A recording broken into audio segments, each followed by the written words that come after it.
You're under arrest, Mr. Craig. I tried to be on your side, Mr. Earp, but you wouldn't let me. Now I'm against you. And you ain't gonna take me. Yes, I am, boy. All right, then. We might as well find out right now how good I really am.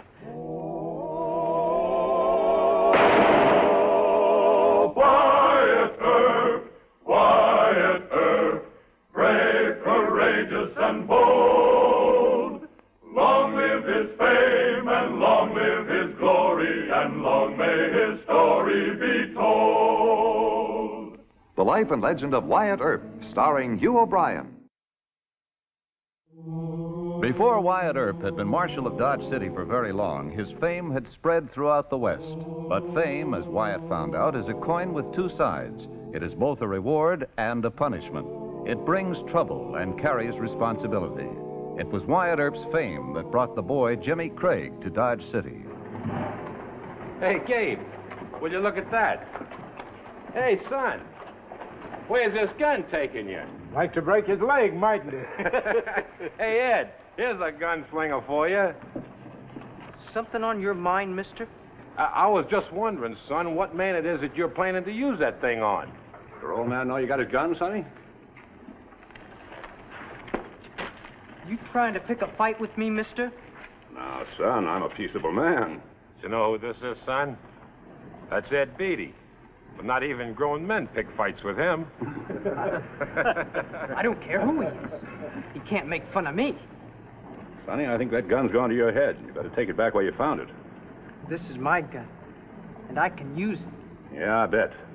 You can get it out of the holster without shooting yourself, probably. You want to try me? I'd like to oblige you, son, but you see, I'm not wearing guns. There's law in this town. You got to check 'em. I'm a law-abiding man. You can get 'em. I'll meet you any place you say. You take my advice, boy. You get rid of that cannon before you get yourself hurt. I'll take that. Glad you arrived, Marshal. He's a real dangerous character. You didn't have to laugh at him, Beatty. Why not? It's kind of funny. All right, go on about your business. All of you. Don't be too hard on him, Wyatt. He probably ain't killed more than a few. He ain't hardly had time. Wyatt? Are you Wyatt Earp? That's right. Gee, I'm pleased to meet you, Mr. Earp. I come all the way from Wichita to see you, riding on that old mule. You did, huh? Yes, sir. My name's Jim Craig. Well, I'm mighty glad to know you, Mr. Craig. Now, what do you want to talk to me about? Well, it's business. Can we go to your office? All right.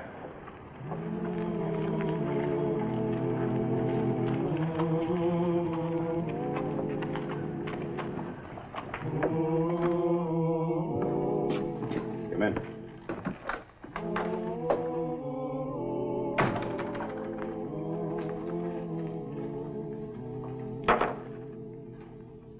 Now, what's on your mind?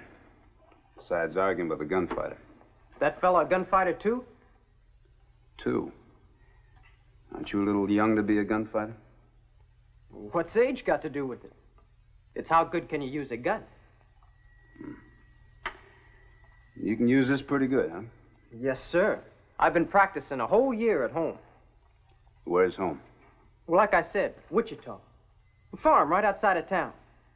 I set up targets out behind the barn. Moved back a few feet every week. You ever tried this on a man? No, sir. Just targets and rabbits. But I'm not worried, Mr. Earp. I'm good. Plenty fast. Don't see how anybody could be much faster. Yeah. Well, I'll tell you, Mr. Craig, being fast is one thing, but you got to also hit what you're aiming at. I just got one little question I'd like to ask you. Yes, sir. Why? Why? Well, I want to be a lawman. Like you. Just like you. I heard all about you. That's why I saved up and got the gun and started practicing. Now I'm good enough, so I come here. Well, it's one thing being able to defend oneself if you have to. But deciding deliberately to become a gunfighter, even on the right side of the law. You did it. Not deliberately. Not at your age. Mr. Earp, my mind's made up. I come here to Wichita to be one of your deputies. Mr. Craig, I'm not a hero. I'm only doing a job that somebody has to do. It's not easy. As a matter of fact, it's kind of dangerous. You seem to keep living. Well, I've been lucky. But it's not a living for a boy. Now, you go on back home and grow up. You'll think better of it in a year or two. You can't talk me out of this. Look, this isn't a plaything. Now, the first time you pull this trigger against a real man, you're starting something that's never ended. Not until one of them ends it for you. It can end mighty fast for an inexperienced boy. You better try staying alive a little longer.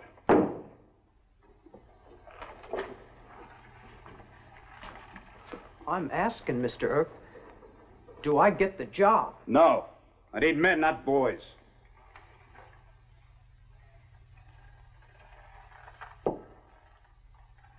You want me to prove I can use a gun? You want to come outside? You threatening me, Mr. Craig? No. But I'm going to show you. You fire that gun in Dodge City, boy, and you're going to go to jail. Then we'll go outside of town. I wouldn't hire you if you were the fastest gun I'd ever seen. I heard you was a fair man. I come all the way from Wichita to show you. All right, maybe I owe you that much. But I'm telling you right now, Mr. Craig, it's not going to change my mind. I'll pick up your shells.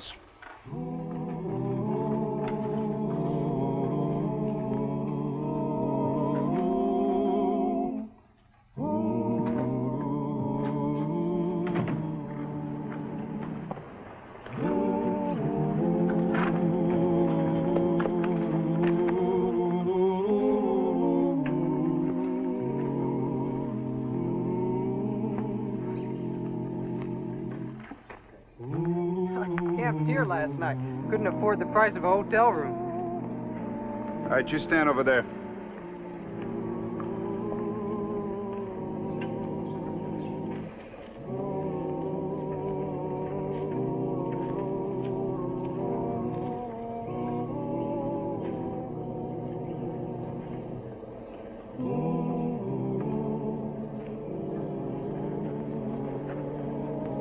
All right, now.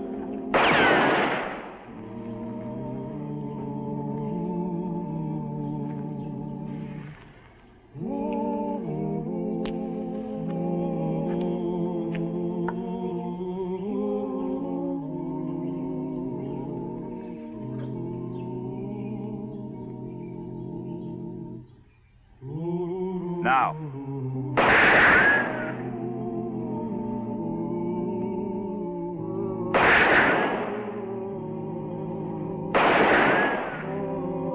Pretty good.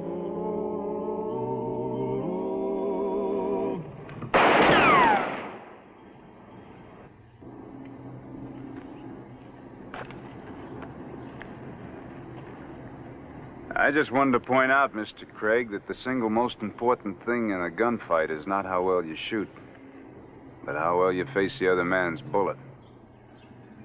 I'll show you I can do that, too. No, you're going on home. You don't think I'm good enough? Oh, I think you're too good. Shooting like that's only going to get you in trouble. I ain't afraid of trouble. No, you're too ready for it. Trouble will come easy. I'll be able to handle it. Yeah, you might get away with it a few times, get yourself a reputation. Then all the fast guns will gather like flies around honey. Sooner or later, you'll come up against one you can't beat. You take my advice, Mr. Craig, and go on home. I had enough of that kind of advice from my pa. Who's your pa? His name's Hanford Craig. If he gave you good advice, boy, you better take it. No. I left there for good. I come here to show you, and I will. All right, I don't care what you do as long as you don't do it in Dodge City, you understand? You stay out of Dodge with that gun.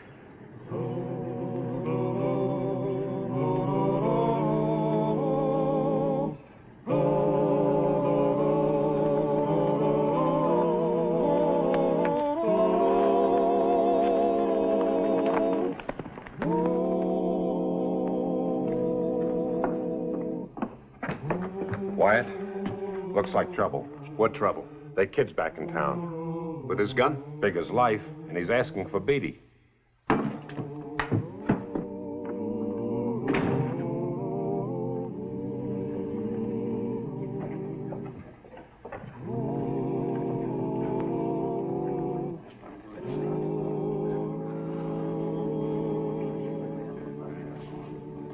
I told him I didn't think $30 was enough for a job like that.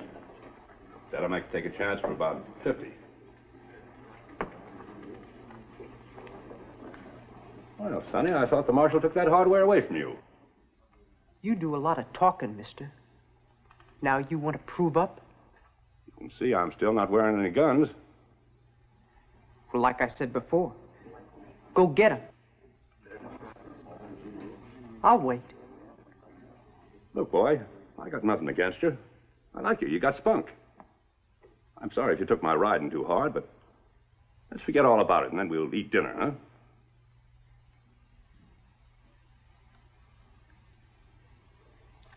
Are you going to get them guns? Look, I don't fight kids. Go home to your papa before you get yourself killed. You afraid to try yourself against a kid? Why, you sniveling little...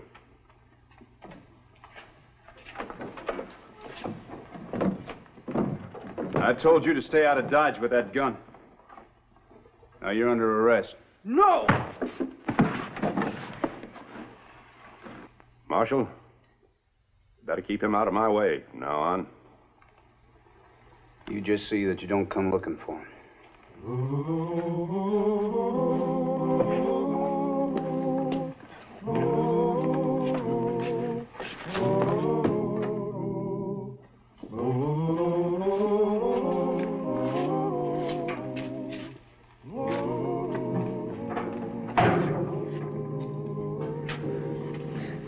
You're going to be sorry for this. You're not very smart, are you, Mr. Craig? You want to be a gunfighter, huh?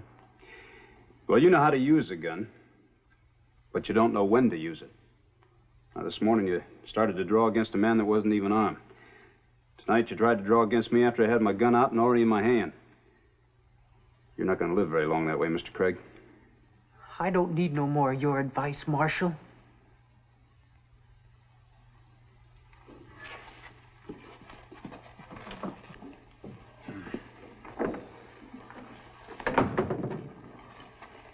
Wow. I guess I just don't know how to handle kids. You got to admire him, though, Wyatt. He's got spirit. You know, it's one thing to buffalo an adult. You figure he knows what he's doing, that he had it coming, but a kid. Yeah, it is a problem. Well, I guess I need some help. I'm going to go send a telegram to Wichita. Maybe his father can handle him.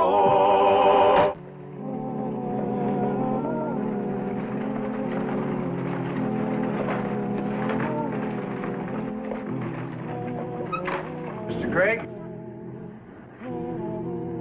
I'm Marshal Earp. Where's my boy? What have you done with him? He's all right. Safe inside. You've got no right to put my boy in jail.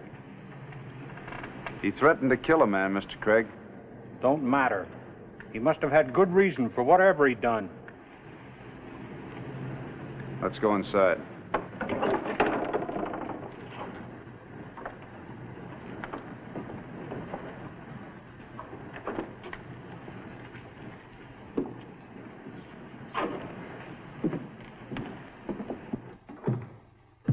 Now, where is he? Let him out of there. Right now. In a minute. But first, don't you want to hear what happened? I'll hear it from him. I don't need to take your word. All right, Hal. Mr. Craig, how old is Jimmy? 18? Nigh it anyways. You think he's old enough to be wearing a gun? Why not? I did. Maybe you had to in those days. It's no different today. A boy's got to grow up fast out here. Doesn't have to grow up to be a gunfighter. The boy can take care of himself. You really believe that? I know it. He told me you advised him against coming here. Whatever's between him and me is no business of yours. Well, it's business of mine if he's gunfighting in Dodge City.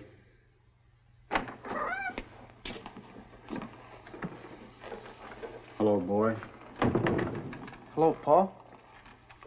You all right? Sure. What happened to your head? He buffaloed me. You hit a boy? If I hadn't, one of us might have been dead. You got all the answers, ain't you? No. The one of them I haven't got. What do you do with a boy like that, Mr. Craig? He's a good boy. He could be if he lives long enough. You needn't trouble yourself about him, Marshal. All right, I won't. But you get him out of here, out of Dodge City. You take him on back to Wichita and you keep him there.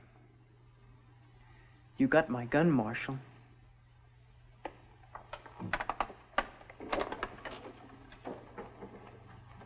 Mr. Craig, if you got any sense at all, you'll keep this gun from him until he gets old enough not to pick a fight with everybody he meets. Come on, Paul.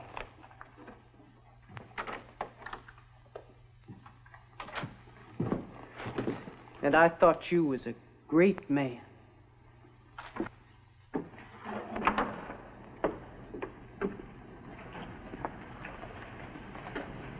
Come on, boy, get on. I ain't going with you, Paul. At least not yet. Now, look here, boy. I wasn't going to let on to him in there, but I already told you how I feel about it. Yeah, we've been all over that. And I ain't changed my mind. Now, Jamie, I was willing to give you a chance. I figured if you was man enough to want to try, you was man enough to do like you said. But it ain't worked out. It will. I changed my plans some. No. That man in there might be right. You might be biting off a chaw too big for you. Now, you better come along home for a time. I said no. At least not till I tend to something. What? Well, you always said, don't allow nobody to insult us Craigs. Well, somebody did. And I gotta tend to it. Now, listen here, Jamie. Maybe you better forget it. Come along home. No. Now, you go on. Maybe I'll catch up with you later. Jamie, come back. Oh, he was a young and he was headstrong, and he was out against the world all alone. And like a young, he rushed in headlong and tried to be a man before he was grown. No telling what he'd do, never was a young'un so very contrary. Whatever he would do, trouble always gathered all around him and found him. He was a young'un and he was headstrong, and it was him against the world all alone.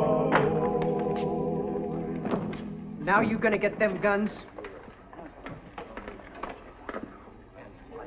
Yeah. They're up the street. Be in front of the Long Branch Saloon in 5 minutes. Jamie, you can't do... You stay out of this, Paul.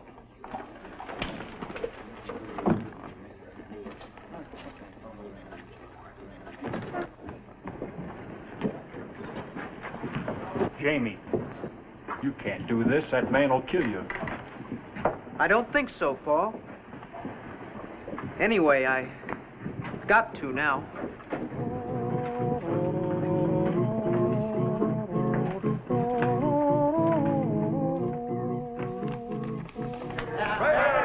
Something going on up there. Yeah, Craig's Williams still out there. Marshal, you better come. Where? The man said in front of the Long Branch Saloon. He's gone for his guns. Beatty. Yeah. Marshal, Beatty's almost a professional gunfighter. What do you think I've been trying to tell you and your boy? Come on, Hal.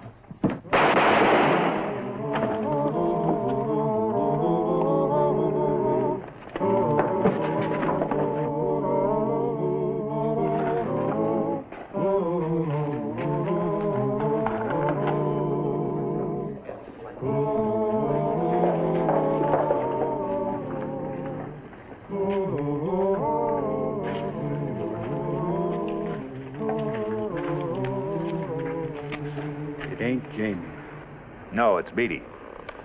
He's dead. Never seen anything like it, Wyatt. Kid's as fast as greased lightning. Yes, sir. He got Ed Beatty good. In a fair draw, too. Where is he? I don't know, Marshal. He just put up his gun and walked away as cool as you please. Well, Mr. Craig? He said he could, and he did. Do you realize what's happened now that he's killed a man? You're meaning I'm to blame? Maybe I do. Hal? What are you going to do? I'm going to arrest him, Mr. Craig. No. It was a fair fight. They said so. Even so, you'll have to stand trial. Don't you touch my boy.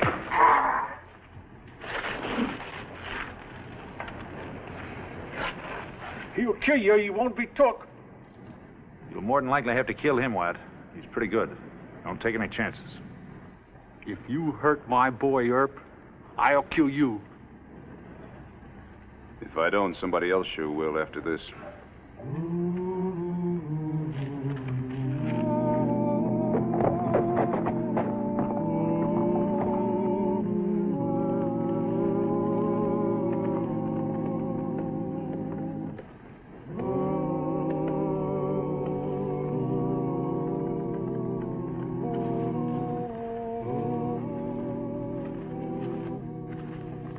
Who's there? Just stay right there.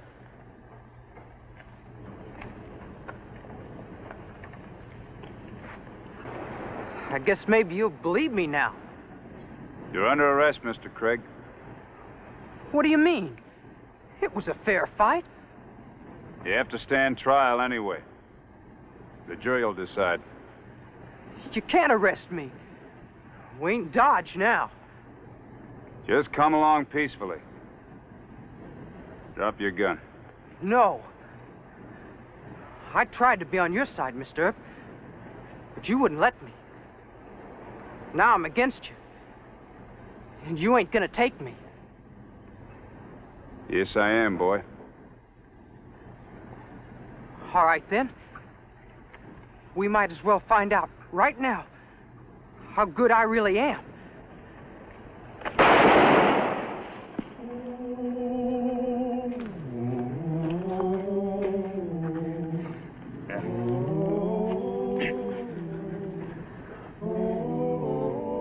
Be all right. I'll get you to a doc. I'm sorry, boy.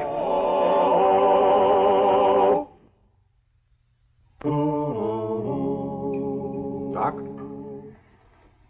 Shatter the bone above the wrist, he'll pull through fine, but that wrist is going to be stiff. Too stiff for farm work? For farm work, no. For gunplay, yes. Well, you got your way, Marshal. Yeah, and you're still living, boy. Marshal. You said something about killing me, Mr. Craig. No. I was wrong. I guess maybe I even ought to thank you. But I can't. I know.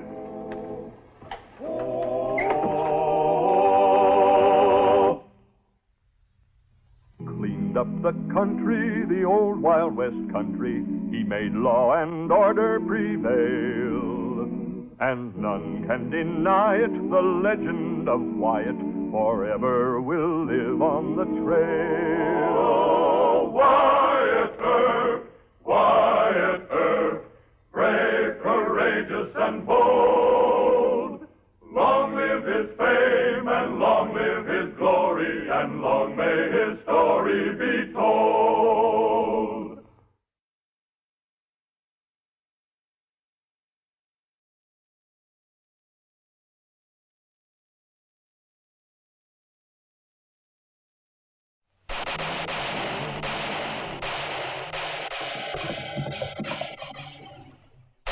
Well, we've got Wyatt Earp cornered at last.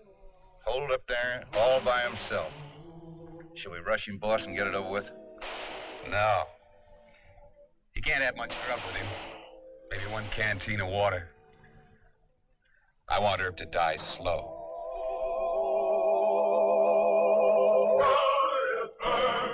Wyatt Earp, brave, courageous, and bold.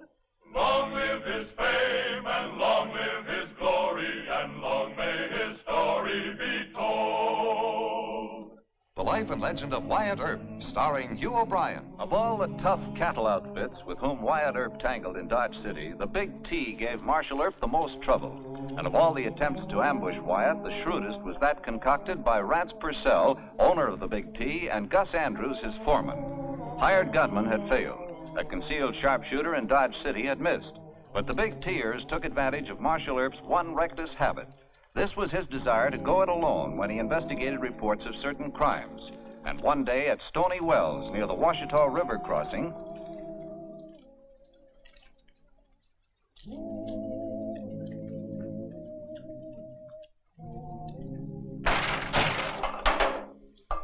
The dusty road lay hot and still beneath a burning sky.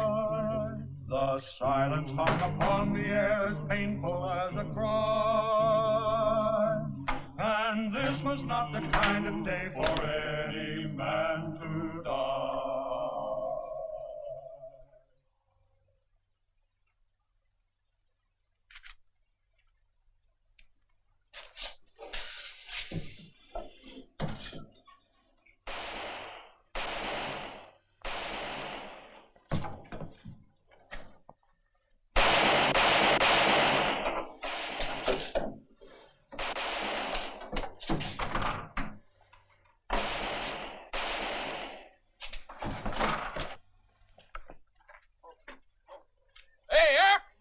Get your hands up!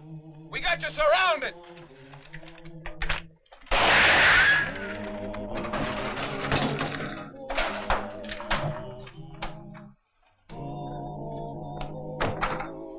Don't be a fool, Earp! Come on out with your hands up! You come and get me.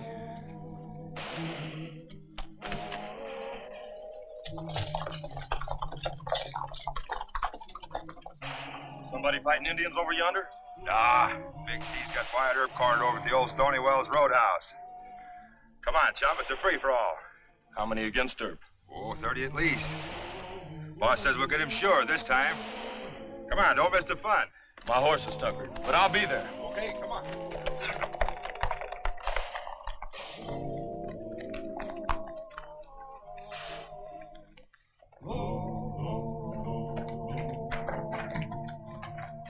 Where's Doc Holliday? Upstairs. He's having a bad spell with his cough. I won't disturb him too much.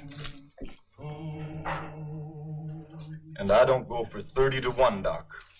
Wyatt's had this coming a long time. Always plays the lone wolf. He deserves to get killed. But, Doc, he's your friend. It seems like you ought to do something. What can I do? I'm dying myself, man. Yes, sir. I just thought that... Here, drink this and you won't think. Now get out of here. Go on, get. Yes, sir. Howdy, ma'am. John, is Wyatt in trouble? Yeah. He's got his fool self cornered by 30 men.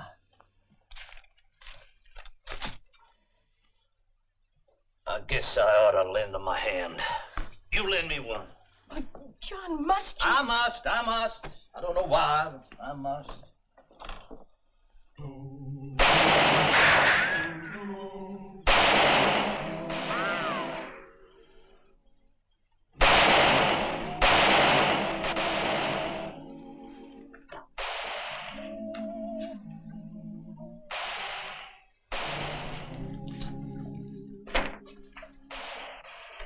There comes a time when every man must face the big unknown.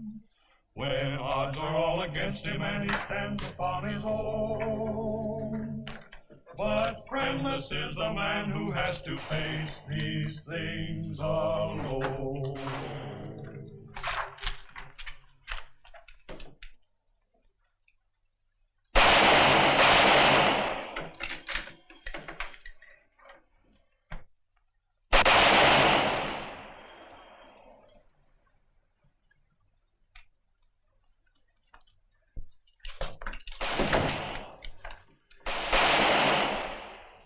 Here! We'll wear him down!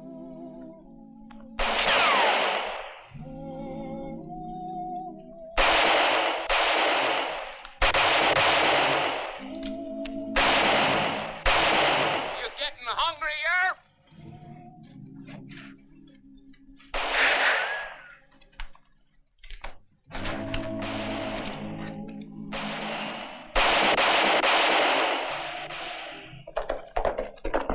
Where's Wyatt? He's holed up in Stony Wells. Oh, it's true then. My deputies are bringing prisoners in. I got some of Wyatt's men and meet you back here in 10 minutes. 10 minutes might make the difference. Right now's the time. Unless you're scared of the boys from the Big T. I'll go any place you go, Doc. Boy. Give me a double. The Big T outfit has Wyatt Earp in a corner at last. How'd that happen? Earp was poking his nose into a couple of killings at the old Stony Wells Roadhouse. Rance Purcell and his men surrounded him. Stony Wells? Yeah. I'm paying off, miss. You quitting, honey? Yep. But the bank's in the hole. It'll cost you. Guess that makes us all square. I've got an errand. Ben Thompson, you wait a second.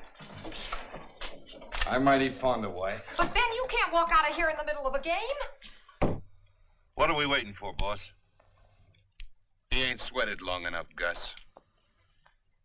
Suppose some of Earp's friends hear about this. Friends? Earp ain't got a friend in the whole state of Kansas. We'll take him tonight, in the dark.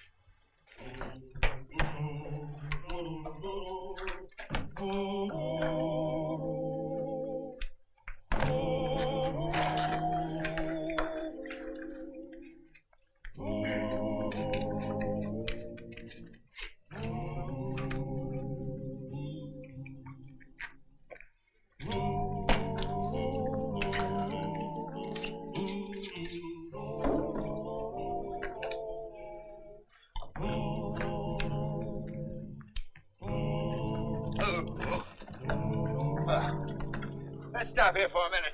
Have a drink of water, huh, cousin?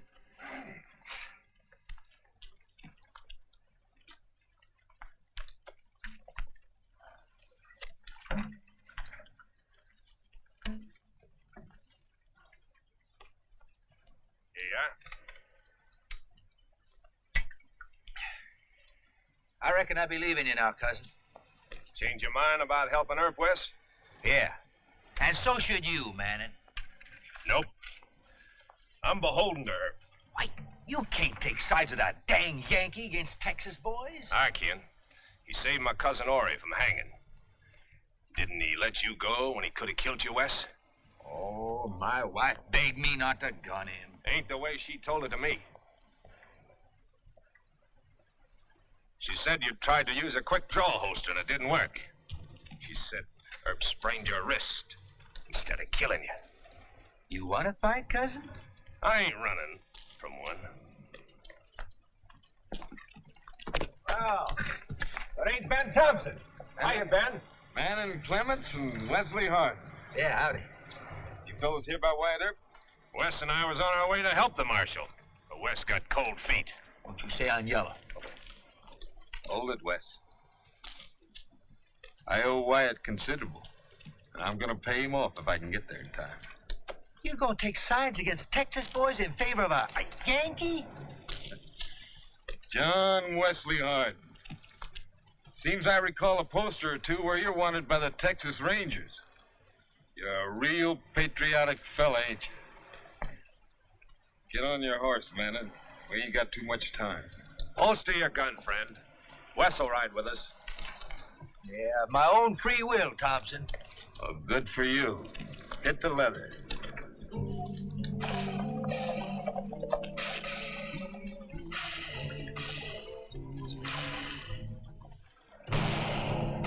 it was a straight tip, Doc. Those aren't champagne corks popping. Hold it. There might be some more of them joining up with the opposition. Let's get off the trail.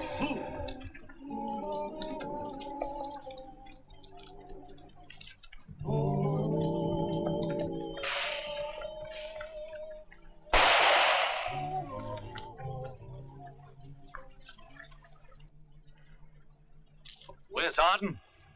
Ben Thompson? Man and Clemens? Which side you on? Take it slow, Doc. You gents know Doc Holliday and Sheriff Bat Masterson? Hiya, Doc. He was aiming to help Wyatt Earp. But I don't like any other Johnny Law that wears a star. Take off that star.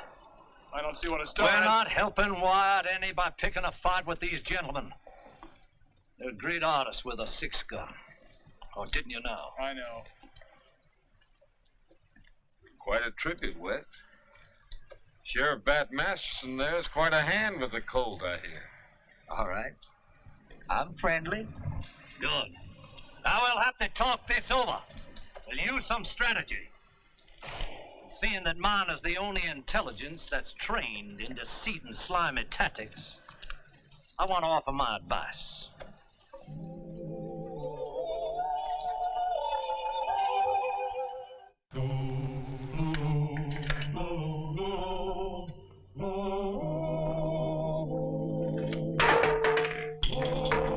Hey! Marshal Earp! You better take a nap now. We're coming in after you as soon as it's dark.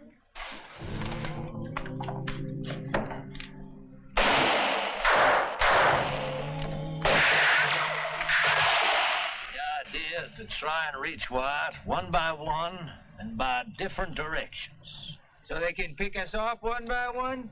Mr. Harden, you don't seem to grasp my major concept. I think I can say without immodesty that the 5 of us represent the cream of the local talent in gunfighting. I'll say aye to that. The ayes have it. There's one thing I want you all to remember. I didn't get out of a sick bed just to scare Rance Purcell and Gus Andrews. The Doc wants himself a real turkey shoot. And so do I. When that big T rushes Wyatt, they're going to be real surprised how many guns go off. I'm for that. All right with you, Wes? How is Wyatt going to know we ain't from the big T? That's a good point. Sheriff Masterson will go in first and break the news that the rest of us are coming. Any other questions? Nope. Take it easy, Doc. Why aren't you hound dogs over there helping Wyatt Earp? Play Allison. Howdy, Doc. Thought you'd be dead by now. Howdy, Wes. Manning? Ben? Who's the kid? Bat Masterson. You've heard of him? Oh, yeah. Howdy, kid. Howdy. Clay, you've been drinking very much? About a pint is all. Clay can handle himself, Doc. Well, it takes a pint to get him sober. Still, I don't drink no more than you put away, Doc. I thought we came here to save Wyatt. Now, how about it? Well, don't pay any attention to that. I'll get him calmed down. Wes, you tell Clay the plan. Let's move. Clay.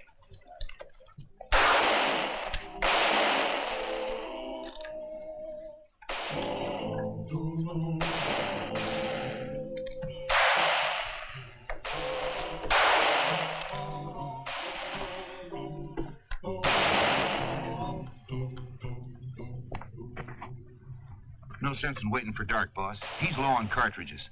He hasn't fired the Winchester in some time. Let's rush him. No. Draw the boys off from the north side. Make him think he's got a chance to run. All right, we'll see if we can draw him out in the open. Yeah.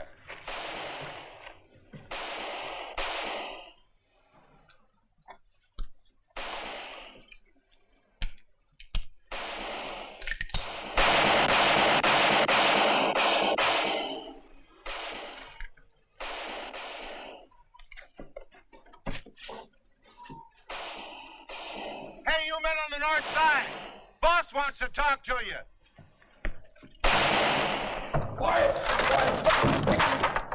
How'd you get here? More help's coming. They pull the guns away from the north side. Purcell thinks I'm gonna make a run for it. Come on, let's go. No, we've got help. How many and how soon? Master, son, give me a hand. Doc, you should be in bed. We gotta cover Ben and Wet. Over there.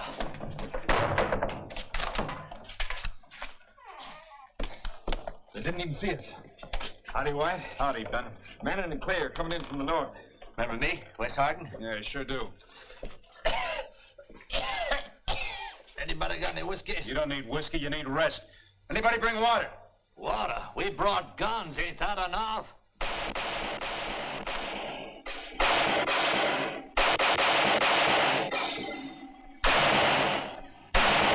Here they come. They're hit. Up there.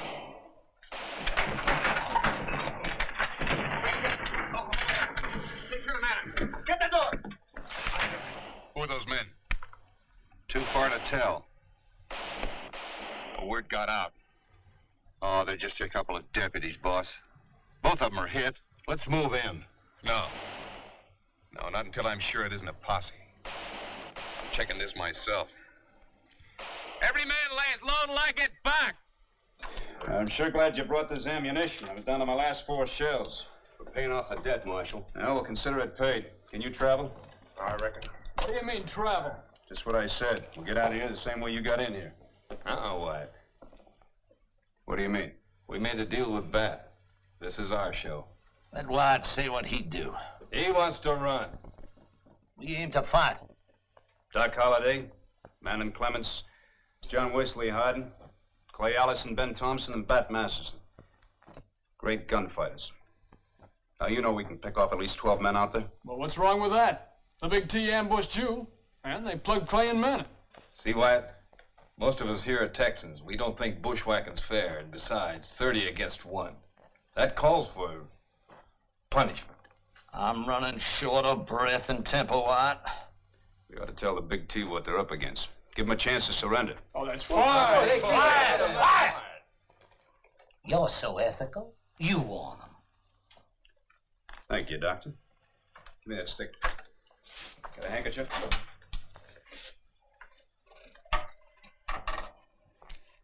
You was right, Gus. No posse. Let's finish this. Hold your fire! You quitting the fight? No, I want you to quit.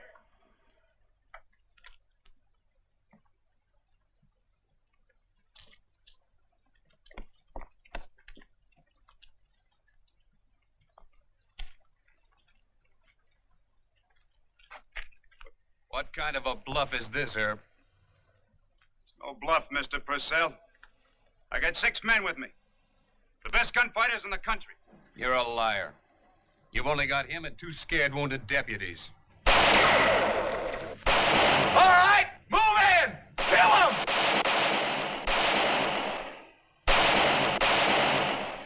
Here they come. Man, you got yourself a fight. Keep us covered.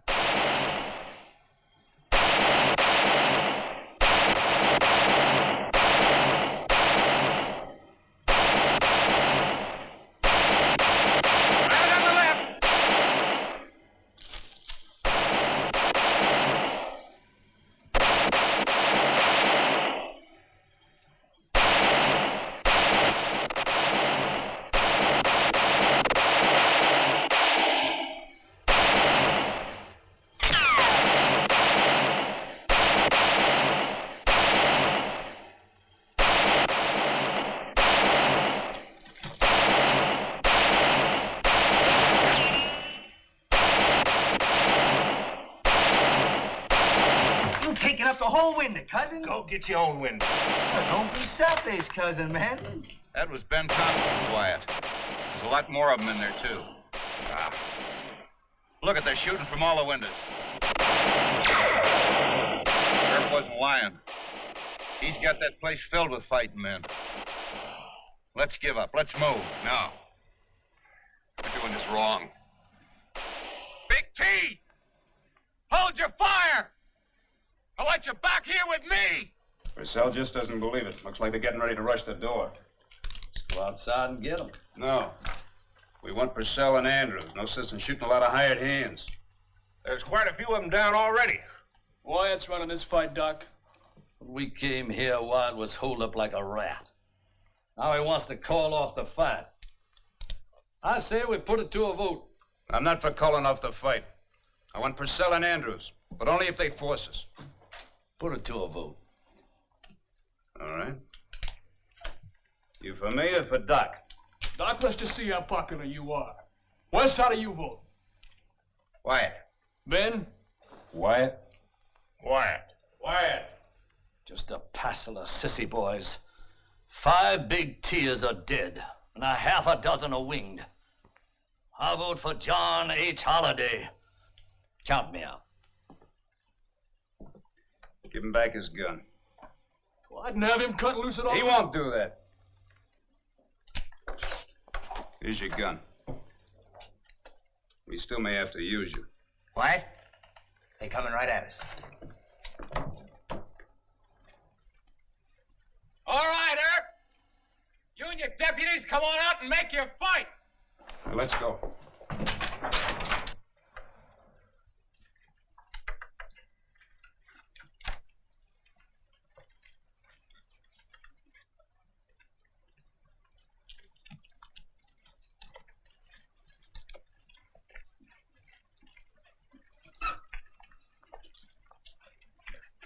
Manon Clements, Wes Harden, Clay Allison, Ben Thompson, Texas men. All on the side of a Yankee John Law. Wyatt don't want us to kill all of you. And Doc Holliday, a real Southerner from Georgia. Mr. Purcell, we just want you and Mr. Andrews. Now, you pick the two of us you prefer to fight, or we'll all go to shooting.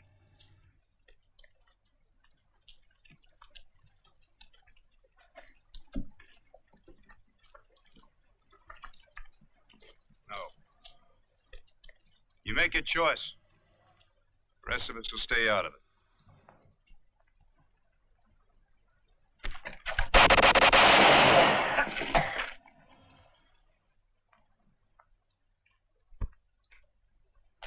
All right, all you go get your horses. Then pick up your men.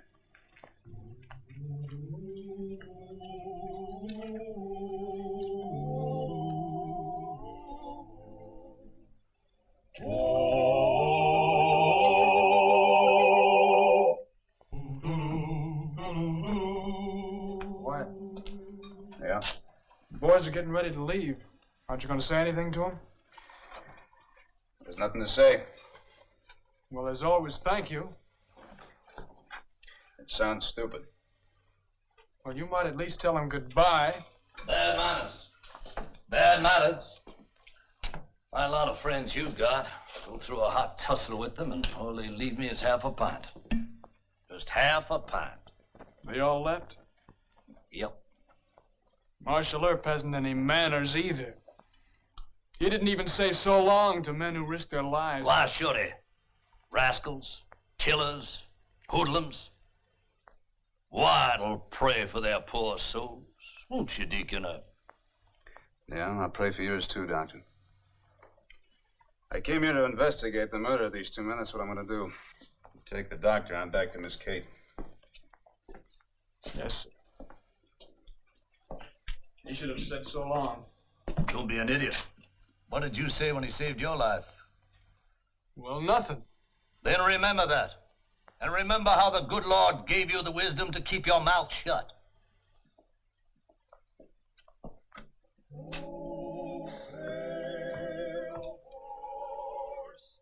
I won't be your rider. cleaned up the country, the old Wild West country. He made law and order prevail, and none can deny it. The legend of Wyatt forever will live on the trail. Oh, Wyatt Earp, Wyatt Earp, brave, courageous, and bold. Long live his fame, and long live his glory, and long may his story be told. Long may his story be told.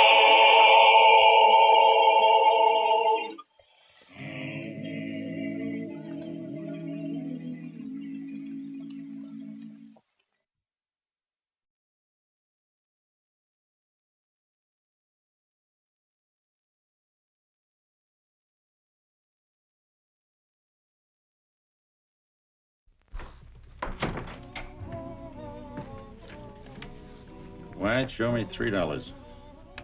For what? Collect telegram. Hey, it's from Ned Buntline. Arriving in Dodge City in a few days on vacation. Best personal regards. Hey, I wonder why he sent a collect. I don't know. That's not what bothers me, though.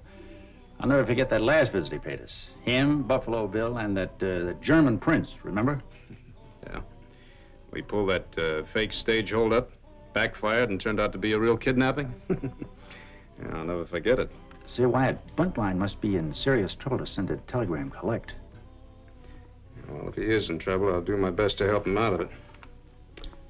This old Buntline special he gave me has saved my life a couple of times. Yeah, mine, too. Wyatt Earp, Wyatt Earp, brave, courageous, and bold. Long live his fame, and long live his glory, and long may his story be told. The Life and Legend of Wyatt Earp, starring Hugh O'Brien.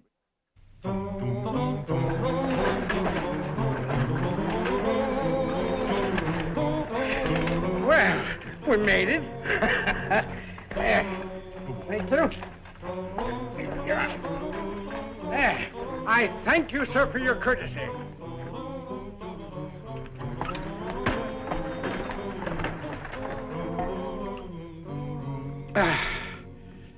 Phew, it was an arduous trip, my friend.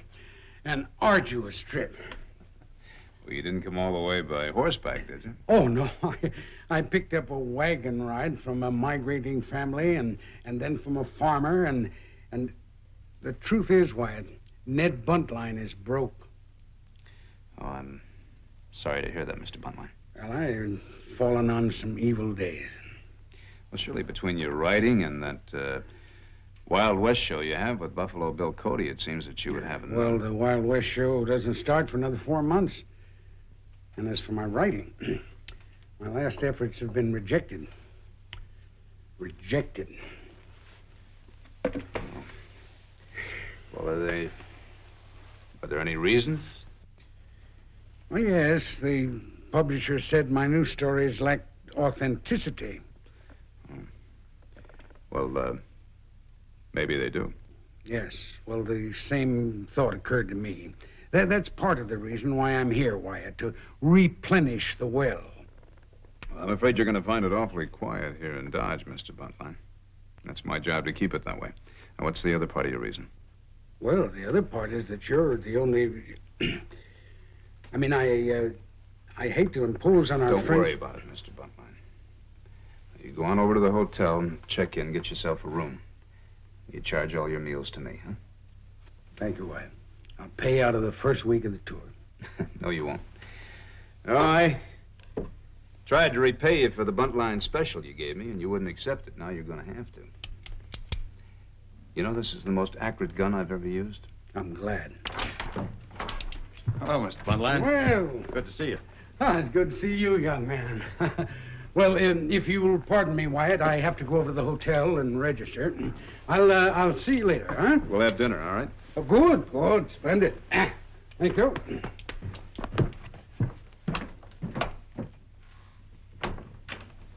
Well?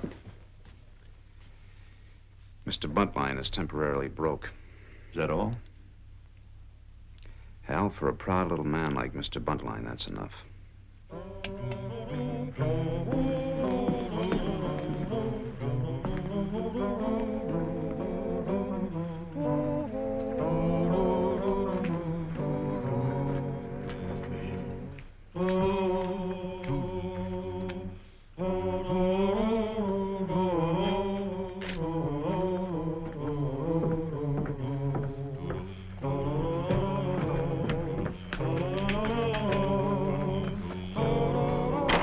Hey, Wyatt, there's a man after me.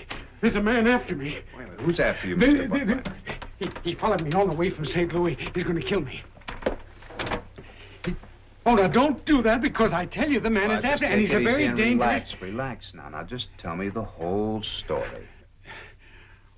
Well, I've always been pretty good at cards, you know, and when I found that I needed a few dollars, I took passage on one of the better Mississippi riverboats, and I was doing very well, as a matter of fact, until I ran afoul of this fella. Oh, this fellow that's following you. Exactly, the fellow that's... Of course, he's a professional gambler, you know, and, well, as a matter of fact, so am I. And it was very exciting until he started to cheat. Oh, he cheated? Yeah, he cheated. Well, why didn't you expose him? Oh, he was too clever for that. And before I knew it, my money was all gone, and I was deeply in debt to him. I'm surprised he didn't throw you in the Mississippi. Well, I gave him a check for almost $1,000. And the check was no good? No good at all. Well, now, surely, Mr. Buntline, you can't expect me to have sympathy for even a good friend that would write bad checks. I'm not asking for sympathy. I'm asking for protection. Marshal, there's a man in the Long Branch who won't check his gun. Now, is he drunk? No, just won't take his gun off. It's probably, maybe the...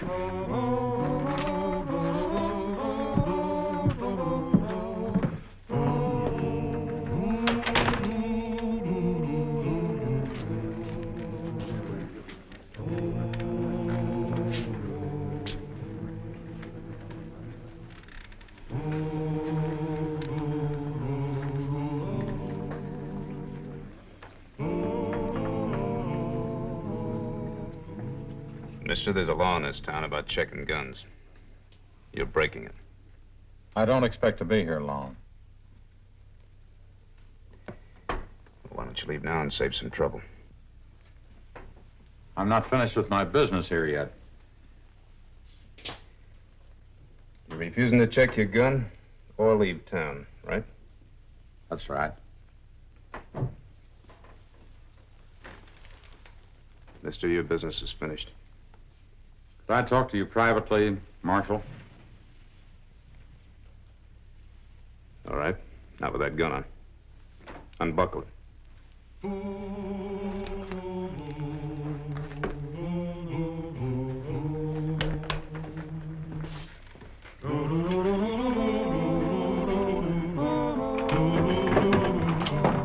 It's Wyatt, Mr. Buntline. Oh, just a minute.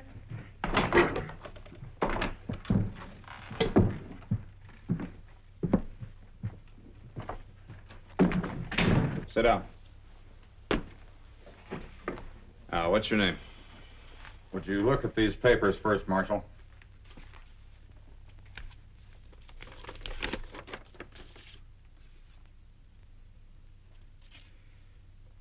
Well, Lieutenant, I certainly don't intend to arrest an Army officer on a special assignment. But at the same time, I can't let you walk around town wearing guns, not in civilian clothes. But if I'm in uniform, it defeats the purpose of my mission. And if I'm unarmed, well, if I meet the man I'm looking for... He'll be unarmed, too, if he's in this town. You want to tell me who you're looking for? It's confidential, Marshal. Well, this is one of my deputies and a close personal friend of mine, Mr. Ned Buntline. Well, 2 weeks ago, the United States Arsenal in Illinois was broken into and robbed. 100 rifles were taken and a Gatling gun, along with about 20,000 rounds of ammunition. A Gatling gun, huh? And the Army thinks they're somewhere around here, huh? Somewhere in the Southwest Apache Territory. Are you one of General Crook's officers, young man? That's right. Yes. Well, what is your full name? Charles A. Warden, First Lieutenant, United States. What are you doing, sir? You're making some notes. This will make the most sensational book you ever read. If one word of this leaks out, Mr. Buntline, I'll personally see to it that you wind up in front of a firing squad. I beg your pardon. Lieutenant, I think Mr. Buntline is convinced. Go on. The guns were thought to have been shipped in cases marked machinery toward Kansas City. We almost intercepted them there, awaiting shipment to the southwest. What about this man you're looking for? Vincent Slade, but he has used other names. You know him? No, but I've memorized a description. About 6 feet, 180 pounds, dark hair, dark eyes, sometimes wears a mustache, deep cultured voice, identifying marks and scars, diagonal knife scar on the outside of his right hand. That's the fellow. That's the fellow that's after me. He's here, the gambler. Well, I'd be grateful if you'd point him out, sir. Wait a minute, Lieutenant. Are your orders to bring in Mr. Slade, recover the guns, or both? Preferably both. However, if Slade is killed or captured, it's doubtful the guns will reach the Apaches. He's the brains. Well, he fits the description right down to the scar. If there were just some way that we could be sure. Well, I think there is. I think Mr. Buntline can help us. Me? Mm-hmm. I think the first thing to do is to find out if this man is really looking for you, Mr. Buntline. Oh, he is. He is. If he ignores Mr. Buntline, that means he's here for the stolen guns. Mm-hmm. Suppose he doesn't ignore me. Mr. Buntline, I tell you what you better do. You offer to repay him part of the money you owe. Well, I'd like to, but Well, I'll lend you the money. Now, let's see, there are 4 of us. I'll put on an extra deputy, then we'll keep a watch around the clock.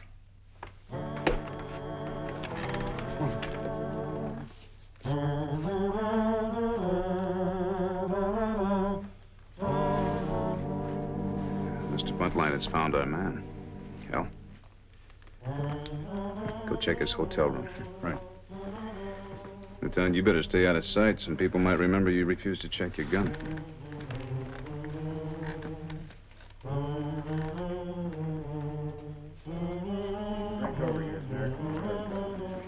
Oh, I beg your pardon, sir. Well, you remember me, surely? Ned Buntline? I'm not sure I've had the pleasure, sir. Well, you must recall our recent joust at the card tables. Card tables? I believe the last time I did any gambling was several weeks ago on the Mississippi. That was the very locale. I'm terribly sorry I can't recall your name. Smith. Smith. Ah, yes, Mr. Smith. Well, this is a little embarrassing for me. I lost rather heavily to you. But not too heavily, right, Mr. Buntline? Oh, I'm afraid I did. As a matter of fact, you've been on my conscience for some time. I have? That check I gave you. Oh, yes, I do recall that check. I lost it the very next evening. Oh, goodness, I insist on making that check good. You may run into the gambler you lost it to. I'm not worried about it. Why should you be? Now, here we are. $100 on account. Well, I'm afraid I couldn't take it, Mr. Butler. Oh, now, I insist. Well, thank you. I really must be going. Well, will you be around for some time? Not more than a few days. Oh? Good evening. Good evening, Miss Smith, and thank you for being so understanding.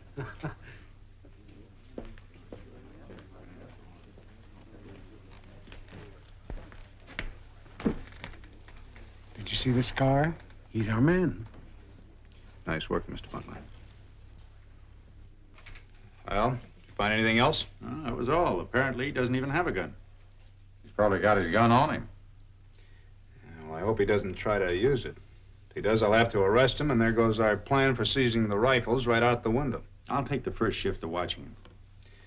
All right, Hal, thanks. Ted, you relieve him at 4 o'clock. Mr. Buntline, you take over at 8. Right. I'll take the next shift, if he's still in town. And what if he isn't? Well, then we won't be either. We'll be out after him. Well, they look like a couple of good horses to me. Would you see they're all curried and taken care of? Or will you take them out tomorrow?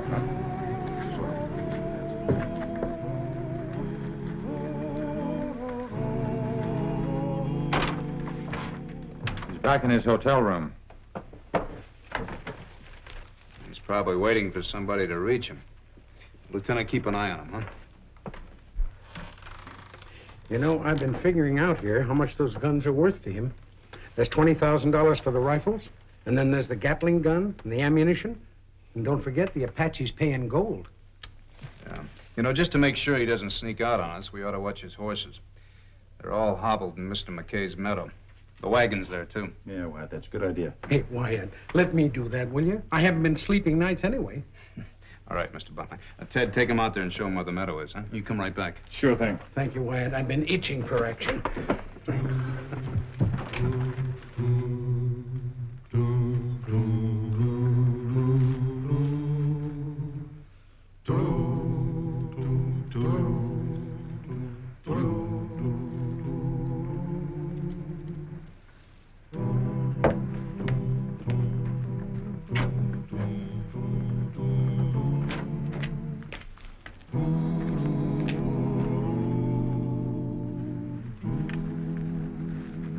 Mel.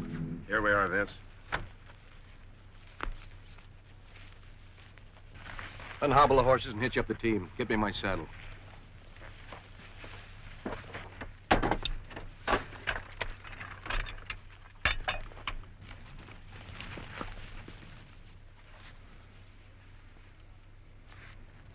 Well, these men won't be too hard to follow.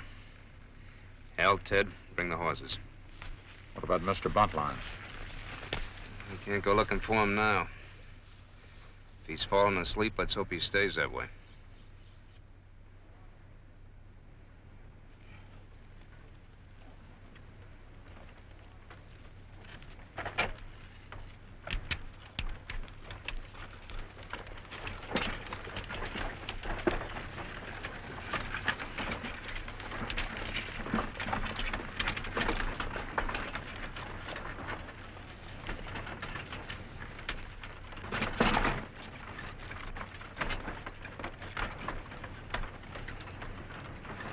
He must be out of his mind. He hasn't even got a gun. We'll stay about 5 minutes behind him until daylight. Then we'll drop back.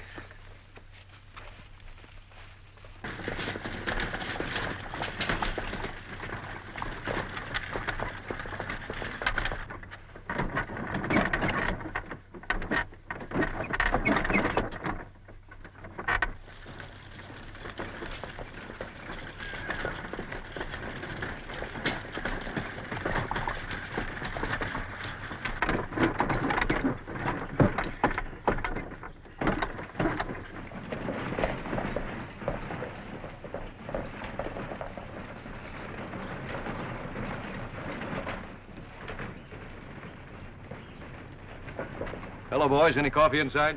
Plenty. Good. Let's have some before we load up.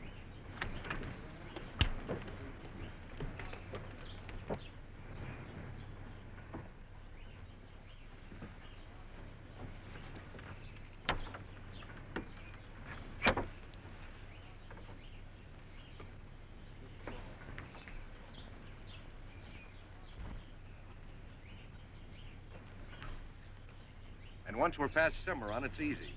We'll cross the panhandle about here. Thanks. In a few days, we'll hit the Pecos River. Then we'll head south. By night or day? Day. Nobody will stop a covered wagon. Did you assemble a Gatling gun? I sure did. And I'm itching to try it out.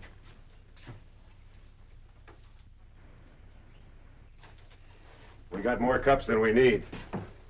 What's the matter? Keep talking. We got company.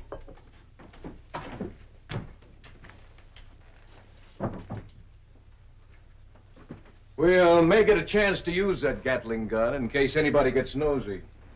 Now, I want all of you to study this map very carefully.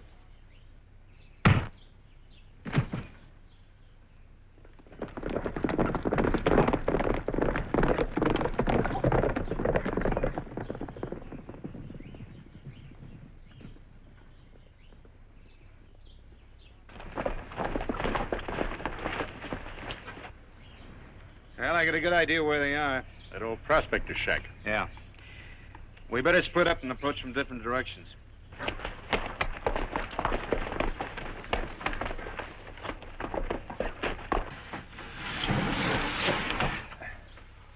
That's the last of the rifles. Good. Let's get the Gatling gun.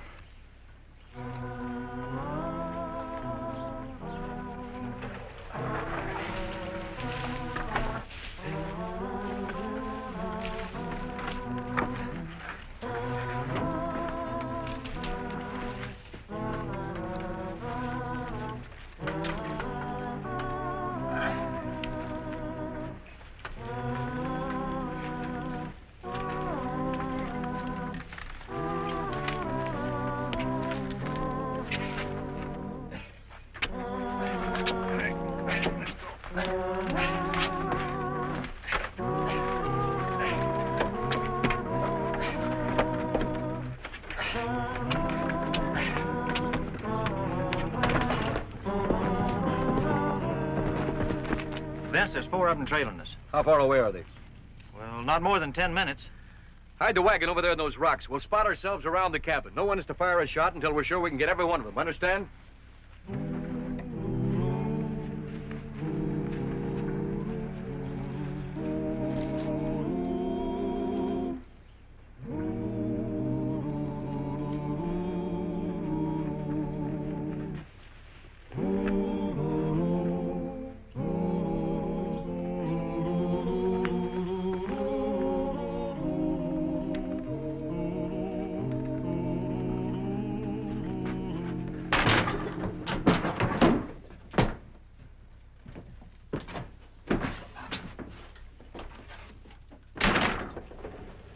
Alive.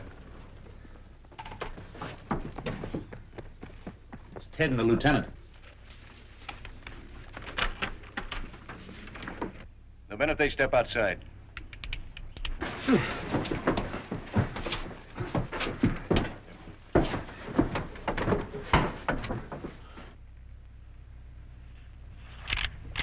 Shh. Did you hear something? Yeah, a rifle being cocked. I saw something move.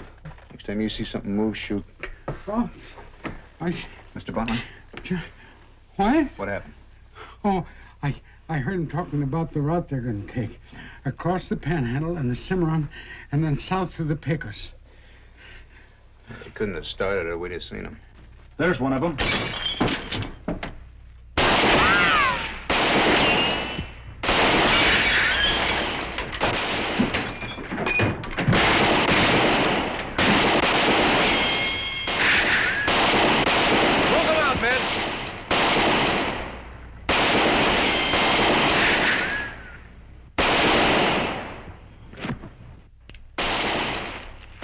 Wagon.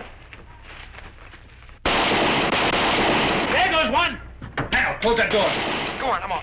Go on. We'll pick you up later.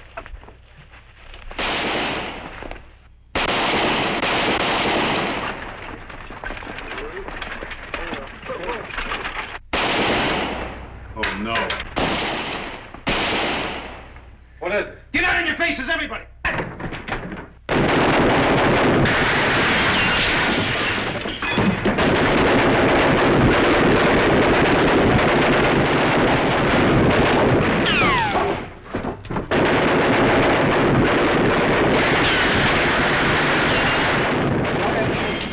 Oh.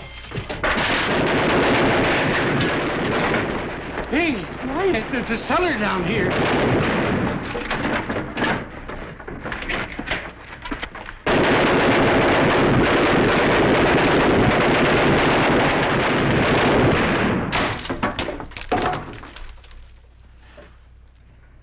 There's nobody alive in there. We'll make sure. Burn it down. I'll cover you.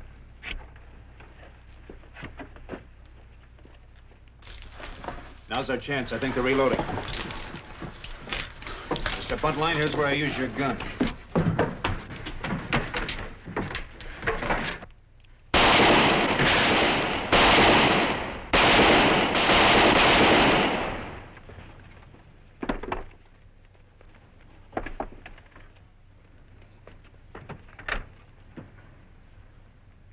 Well, I'm glad to say I think he'll live. Wow! Well,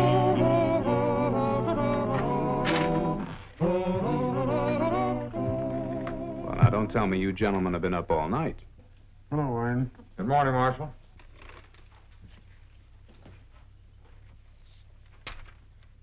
Lieutenant, I thought you forbade Mr. Buntline to write about this. Well, it certainly is fascinating to read about. Of course, General Crook will have to approve. There. There you are. Here, Wyatt. There, it begins there. And I defy any publisher to turn this one down.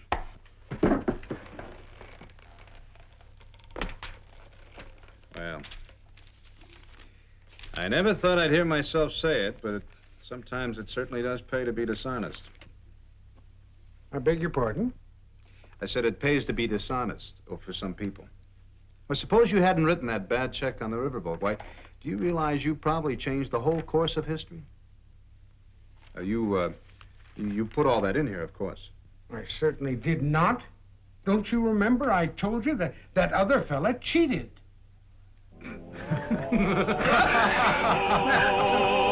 Well, he cleaned up the country, the old Wild West country. He made law and order prevail. And none can deny it, the legend of Wyatt forever will live on the trail. Oh, Wyatt Earp, brave, courageous, and bold. Long live his fame, and long live his glory, and long may his story be told.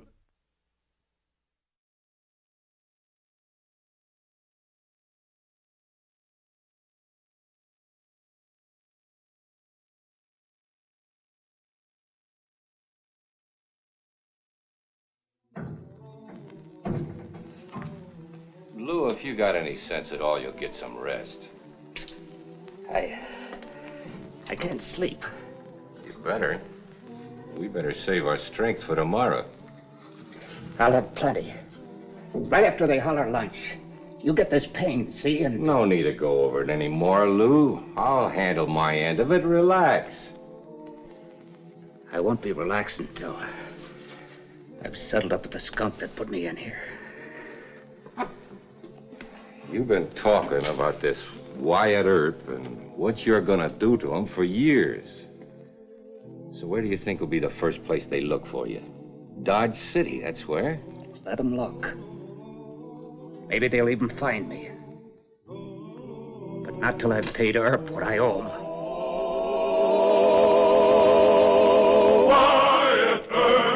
Wyatt Earp, brave, courageous, and bold.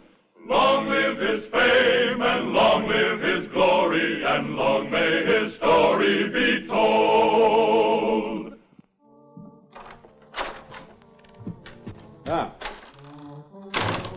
Afternoon, Mr. Hogan. Hello, Marshal.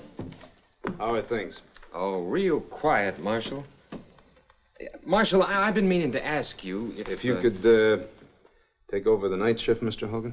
Yes, sir. Pretty soon. Is it always so quiet, Marshal? No, not always, but this is the way I like it. And you will, too, before too long.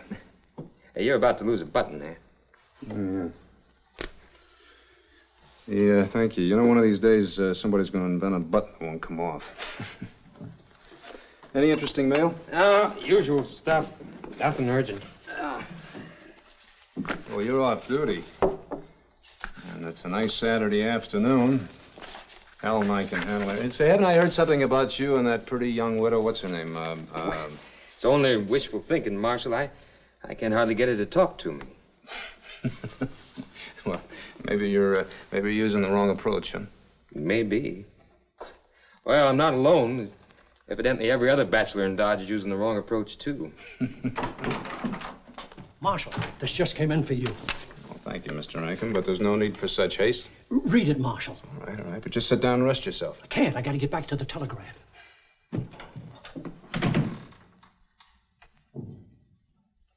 Something bad, Marshal? Oh, a fellow by the name of Lou Dundee just escaped from a road gang. The warden says he's positive Dundee's headed for Dodge City. Says he's after you. Maybe. Mr. Hogan, after you're a lawman for a while, you'll find out you just can't help making enemies. Well, you put more lawbreakers in jail than the others. Well, I prefer that to killing him. Yes, sir.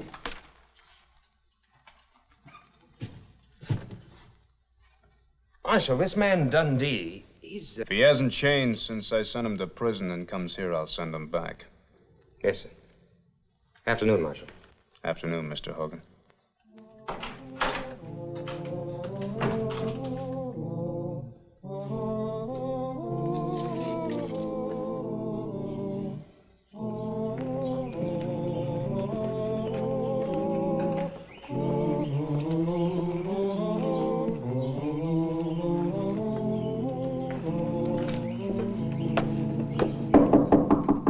Come in, please.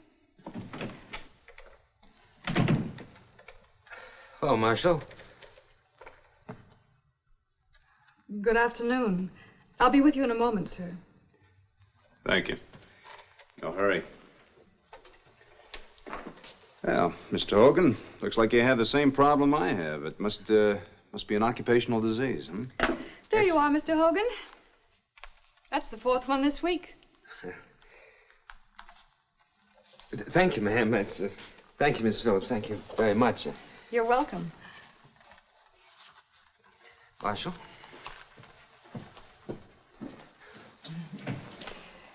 Is there something I can help you with, Marshal? Yes, ma'am, I think there is. Another button? I'm afraid so. I declare, in the short time I've been in Dodge City, I've seen more buttons come loose than I believed was possible. Well, I think I can understand it, Mrs. Phillips. Would you take off your coat, please, Mr. Erb? Hmm? Oh, sure. Sorry. Oh, it's, here it is right there. Mm-hmm. This button's been sewn on before, I see. Yeah, I'm afraid so, and, by an amateur. You? Yes, sir. I'm a bachelor, you know. Yes, I know. Excuse me.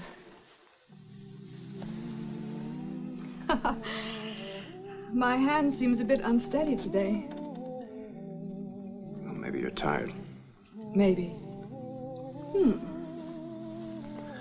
There, you got it.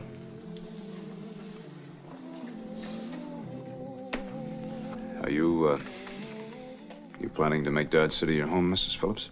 Well, I haven't decided yet, Mr. Earp. My husband spoke so often about going west.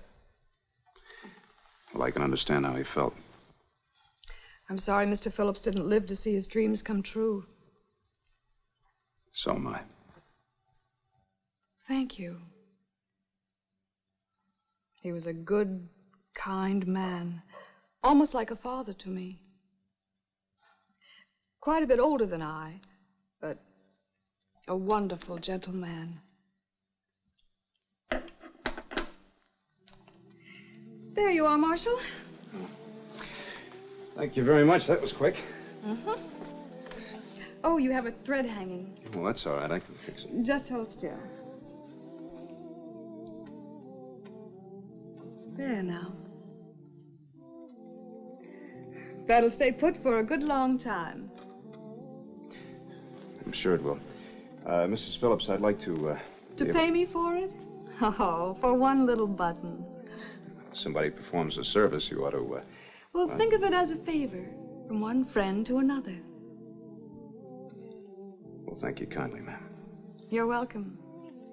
Of course, if your lady friend should require any dressmaking, you might mention my name. I'm all alone, Mrs. Phillips. Oh, I know how you feel. Being all alone, too. That's kind of an unhappy state. I'd be honored to be allowed to do something about it, Mrs. Phillips.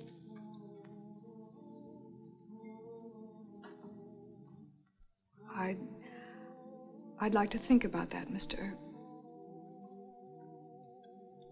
I'd like you to think about it. Good day, ma'am. Good day.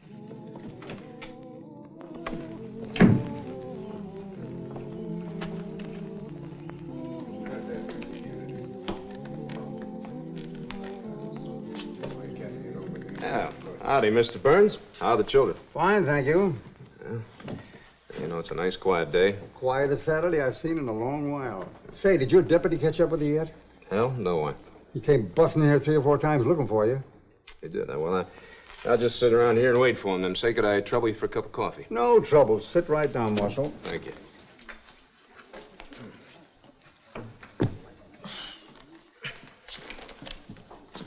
Wyatt, you know that prisoner that escaped yesterday, Dundee? We got a telegram about him from Wichita. He broke into a store, stole a couple of guns, pistol whipped the livery stable man, and stole a horse. Identify him as Dundee positively? Well, the livery stable man's about 80% sure. He may be here right now. Oh, thank you, Mr. Burns. Look, Wyatt, I found Hogan. I put him back on duty. I think we ought to put on at least 2 or 3 extra deputies. I'll just take it easy. You do that, and rumors are going to start flying all over town. This is good coffee. Please let me put on a couple of extra men, just in case. All right, if it'll make you feel better. Oh, it will. Just keep it very quiet, huh? I wish you had the good sense to get a little frightened once in a while.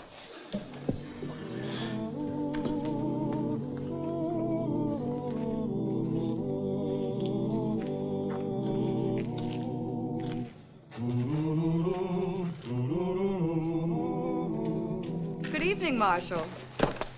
Mrs. Phillips, what are you doing out on the street at this hour? Oh, just getting a breath of air. Is something wrong, Marshal? Well, do you know what time it is? Oh, somewhere around midnight. I couldn't sleep. I didn't think I'd disturb anyone. I'm sorry. Well, I'll walk you home. Where are you staying, over at the Dodge House? Yes, sir. Come on. I said I was sorry. You're still angry with me, aren't you? Well, I'm trying to be, but it isn't easy. Haha, good. I'm sure you haven't got any enemies, but well, this is still the West, and unfortunately, there are still some bad people. Are you looking for one now? Well, you never can tell. Now, why don't you go upstairs and try and get some sleep, huh? All right. Oh, I thought it over, what you said. I beg your pardon? About it not being a good thing, my being alone. Tonight proves that. Well, I've decided to let you do something about it, like you asked. Oh, that's wonderful. If it's all right with you, I'll call on you tomorrow evening. Well, I was thinking about tomorrow afternoon, right after church. It would be a lovely day for a picnic, and... Mrs. Phillips, I think... My name is Barbara. May I call you Wyatt? I'd be honored. Now, I think you ought to go inside. What about the picnic? Sounds fine. I'll expect you tomorrow afternoon at 1. Good night, Wyatt. Good night, ma'am. Barbara.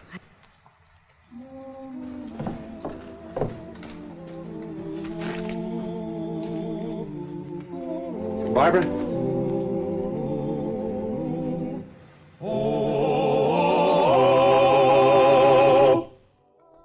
Now, you've all seen this picture.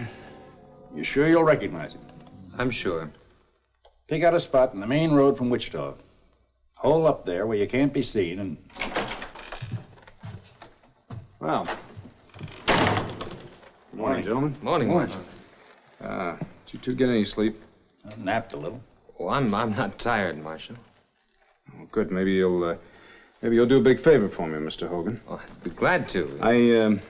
I made an appointment with our mutual acquaintance to, accompany her on a picnic today, and I won't be able to make it, and I was wondering if you'd substitute for me. Oh, well, Marshal, come to think of it, I guess I am kind of tired, and I don't think I'd be very good company for Miss Phillips. Sam? No, don't look at me, Marshal. I'm married. So's Bob. Look, you go on duty at 4 o'clock. Nothing's going to happen while you're away. And just to make sure of that, you stay on duty yourself and put on a couple extra deputies. Huh? No, I'll get it. Hello, Mrs. Phillips, ma'am. Hello, Mr. Hogan. Is the marshal inside?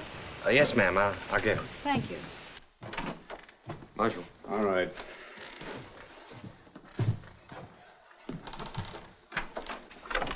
It's 1 o'clock, Wyatt.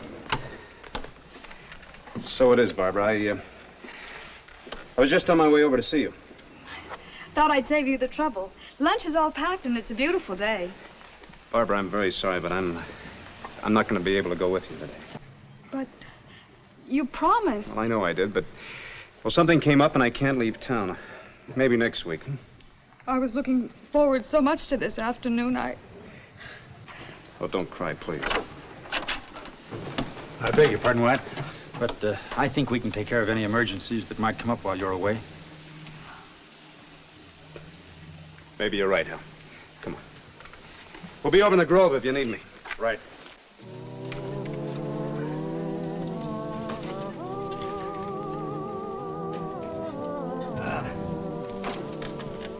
See you later.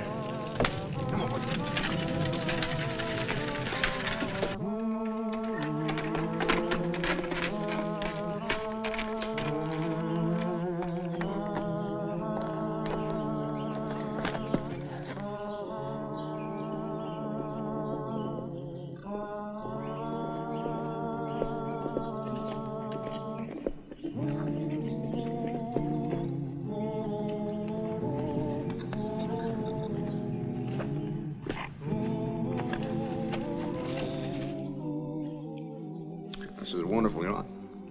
I don't know when I've had a meal like that. Well, I had some help from the hotel. You know, that hotel never made a pie like this. I'm glad you enjoyed it, Wyatt. Here, I'll give you a hand. No, this is a woman's job. Now, I want to know all about Wyatt Earp. Not the Marshal of Dodge City. I can read about him in the papers. Well, he's the only one I know. No, he isn't. I want to know where you came from. What kind of a boy you were. Well, you're kind of curious, aren't you? I'm interested. Well, I was born in Monmouth, Illinois. When I was 16, we all moved out to California and settled in San Bernardino. Came by wagon train. Did you love your parents? Were you close to them? I loved them very much. We had a good home life. Mom and Dad, my two sisters, Jim, Morgan, Virgil, Newton, those are my brothers. We had just about the right mixture of family discipline and young male independence, I'd say. How about you, Barbara? Well, what young life I had was wonderful. I didn't have very much, though. Both my parents died before I was 15. I'm sorry.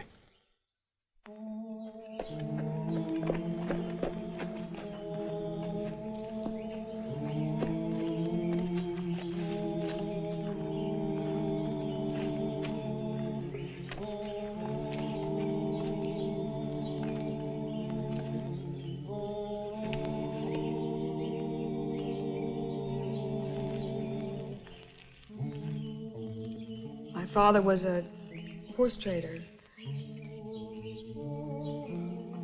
I had a pony of my own, and now they're both dead. You've had a lot of shock for someone so young. Believe me, these things take time, but you get over them. You know something, you're too beautiful to be sad. I know you can smile because I've seen you. It's just about the prettiest sight I ever saw. Do you really think I'm beautiful? Very. Then why don't you hold me? Barbara. Stand up.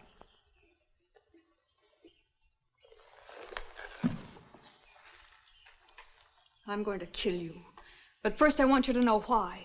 Stand perfectly still and keep your hand away from your gun. I wouldn't use it on you anyway. I'm not a widow. I've never been married. My name is not Phillips. It's Clemens. Does that name mean anything to you? You killed my father. I've known a lot of men by the name of Clemens, but I've never killed any of them. You sent them to prison. That's the same as killing if they're innocent. I don't decide a man's innocence or guilt. That's up to a judge and jury. My father's name is Martin Clemens. I remember him. I caught him in the act of robbing the Wichita bank. You're lying. The Clemens family had a bad name, so you saw your chance when my father went to Wichita. He was a cattleman. He was in the bank making a deposit, and you wounded him. You sent him to prison for 10 years, and it killed him. An innocent man. He died in less than 4 years. Miss Clements, I'm going to have to tell you the truth about your father. He was a cattleman in a sense, but he was a rustler too, among other things. He and 4 others were robbing the bank when I saw him. I wounded him, yes, because he was shooting at me. I could have killed him, but I didn't. You're lying to try to save your life, but it won't work. I'm telling the truth to try and save my life and to try to keep you from being a murderess. Nobody will suspect me. I'll say somebody shot you from hiding. All right. Get it over with. Turn around. No. I want to see it when it happens. Turn around, I said! I can't do it, I can't. It's all right, miss. There's somebody here who can. Mr. Dundee, isn't it? That's right. Move out of the line of fire, miss. Go on.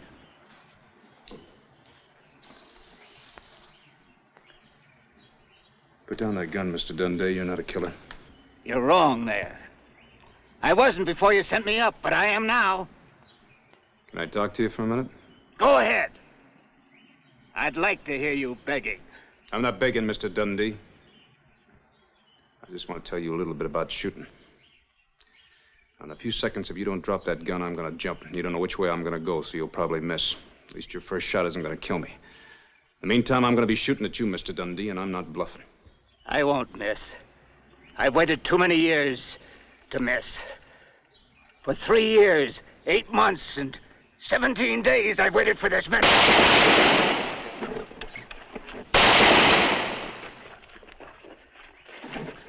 You're going to have to kill me this time. I ain't never going back to that.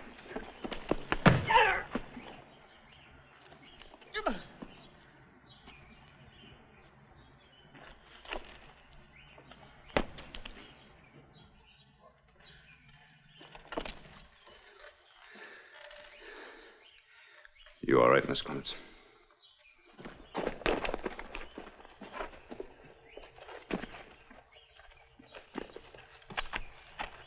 Dundee! Is he dead? No. I want to use your horse, Mr. Hogan. Dundee's horse is probably in the bushes someplace. I'd appreciate it if you'd drive Mrs. Phillips back to town. I'll pack the prisoner in. Sure, Marshal. You and Miss Phillips, you're all right. Yes, thank you.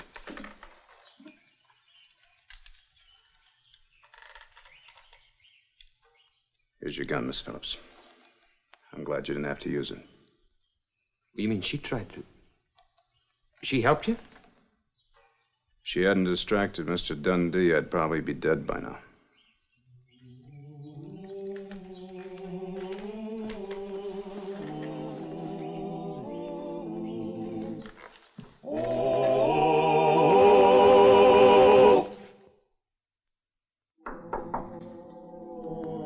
Come in.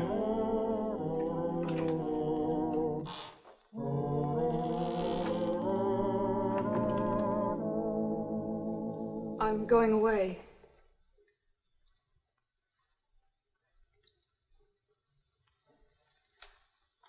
I wanted to tell you.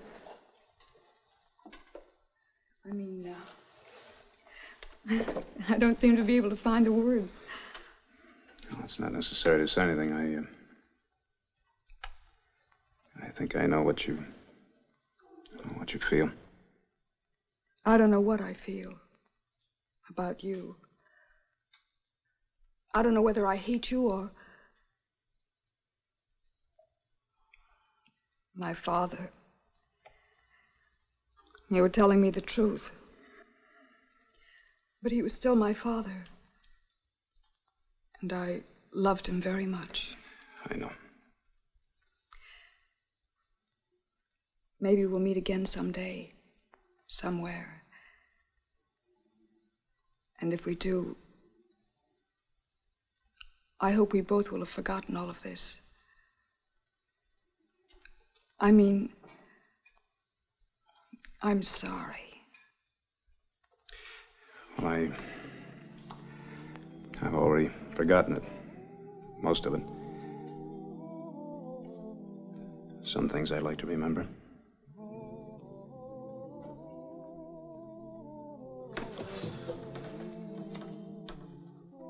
Goodbye.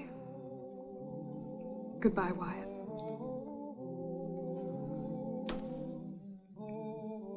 Goodbye, Barbara.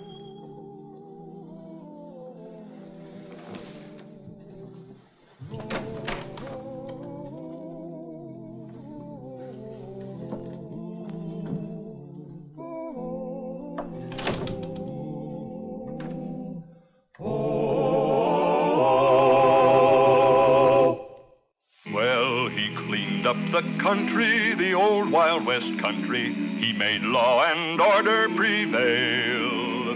And none can deny it, the legend of Wyatt forever will live on the trail. Oh, Wyatt Earp, brave, courageous, and bold. Long live his fame, and long live his glory, and long may his story be told. Long may his story be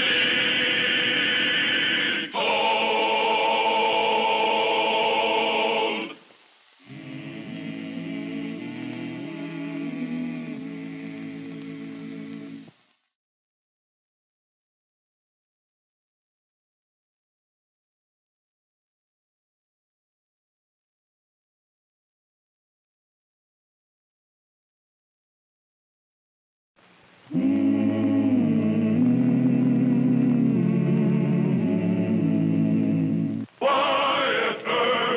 Wyatt Earp, brave, courageous, and bold.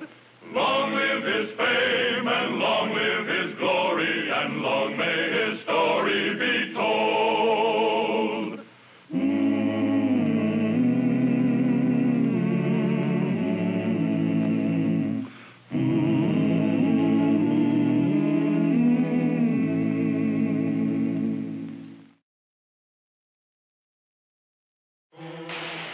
In Marshal Earp's time, there were Indian wars and cattle wars, and a steady brawling with .45s among bad-tempered cowhands.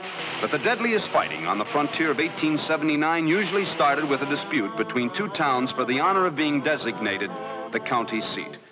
Dodge City had been named capital of Ford County, Kansas, but Fort Dodge, only 6 miles away, asked why should a wicked town like Dodge be the county seat? Besides, the residents of Fort Dodge were desperate for another reason.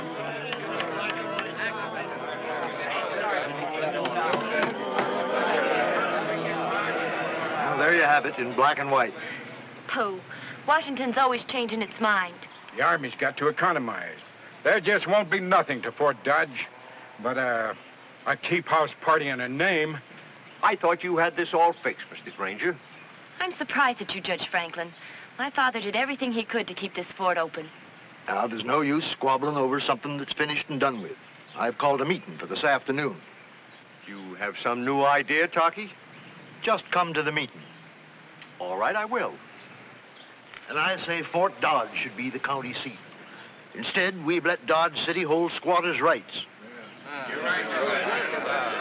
The people of Ford County never did vote to make that miserable town their capital. Are you going to let Dodge City get away with calling itself the high monkey-monk town of our county?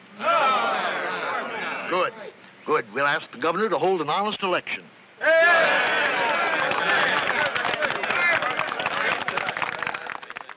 You head the delegation, Judge Franklin. Thank you, Mr. Granger. I'll do just that. Collect as many more signatures for the governor as you can before the stage leaves. And don't talk to any Dodge City men. Judge Franklin knows that.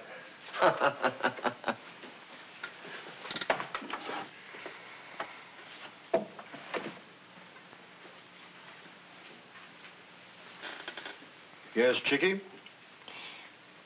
I know Wyatt Earp. Him? Huh. He's hand in glove with Kelly and Judge Tobin. You keep out of it, Edna. A political fight's no place for you. And if we don't win it, Fort Dodge will be a ghost city and we'll have to move on. Soldiers headed this way. Go wait on them. You wait on him. I'm going to Dodge City. Edna, I forbid you having anything to do with Wyatt Earp. You've made eyes at him every time we went over there. You're old enough to have some pride. Pride? We're broke and we're in debt.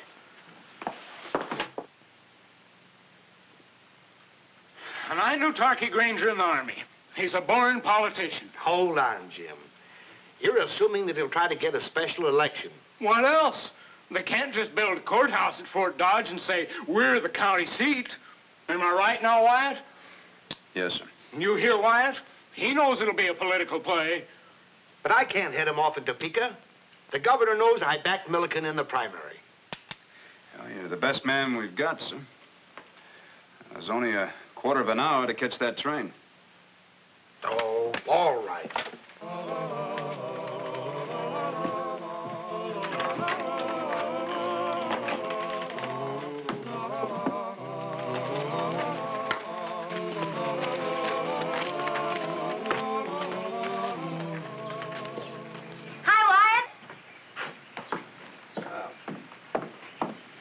Howdy, Miss Edna.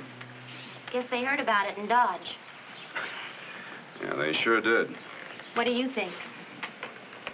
Well, if they want to call a special election, they sure can do it. Does that mean you're against us? Miss Edna, I seldom mess around in politics. Papa's right, you know. Dodge City isn't morally fit to be capital of Ford County. A dirty, nasty, wicked town. That's the truth, and you know it. What'll people say later on? Fort Dodge can start with a clean slate. This place is a disgrace to Kansas. Miss Edna, Yes, sir? did your daddy send you over here? Of course not. He tried to stop me. Why'd you come? Pa says I got a girly crush on you. But that's not why I came. We have to find out what Dodge City folks plan to do about the election. Gotta know so we can plan our campaign. What's funny? Well, I don't see what's so funny. Well, you're telling me the truth. You see, politicians, they very seldom do that. We're not politicians. We're home folk. All right, no more joking. Miss Edna, in my opinion, I think Fort Dodge has a very good chance of becoming the county seat. There. But not if you try any shenanigans. No, it's got to be strictly honest. Do you think we cheat? Well, not you, Miss Edna, but, well, those political fellas, you warn your daddy, huh? Yes, sir. I'll tell Papa. Wyatt, won't you be on our side? No, I'm gonna have to stick with Dodge. Why? It's kind of simple, Miss Edna. If Dodge City is too wicked to become the county seat, it's kind of my fault because, well, they hired me to clean up this town. Papa'll win you over. And if he can't, I'll sure try. Now, don't you laugh. I can be girly-girly. No, you stay just the way you are, huh? and look, let's both stay out of politics, huh? Now, you go on, scoot home.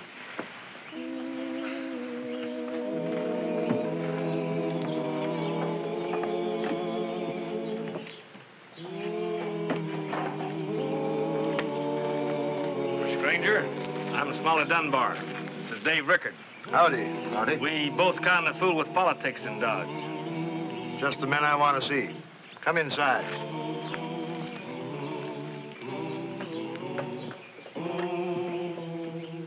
Well, the first thing we've got to do is take them records from Kelly's office. Possession is 9/10 of the law. Besides, Kelly's got a list of the voters. Stealing records from now on. We'll take care of it. This is frontier politics, Mr. Granger. You can't win the election without the list of registered voters.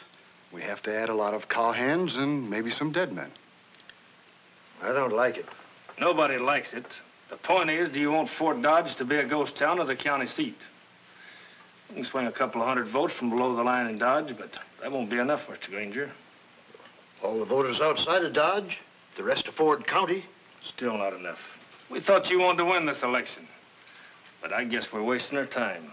Come on, Dave. No, wait. Kelly and his people have cut a few corners. I reckon we'll have to do the same thing. Now you're talking. Politics, Mr. Granger, politics. Well, let's drink to it.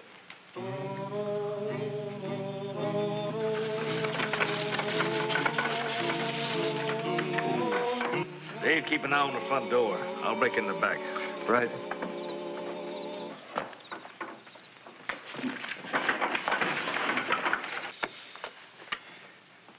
That does that. Hal, see that these get out first thing in the morning, will you? Yes, sir. I'm going to turn in. You and Hank split the dog watch. Right. Sure is quiet tonight, isn't it? That's the way I like it. Hal.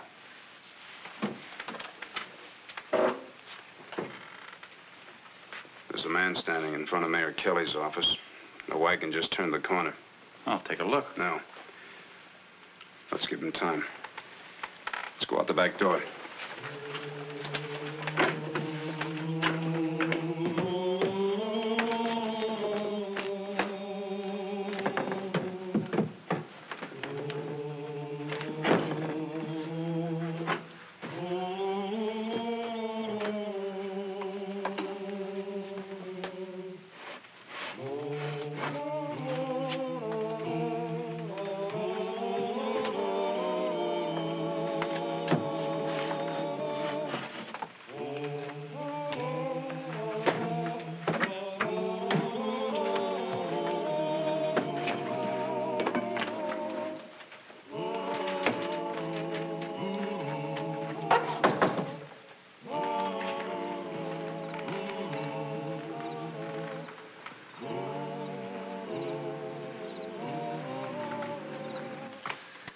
Hey, Dave. You gonna take all night? I got the voters' books and the tax books. We have them police record and we'll get out of here.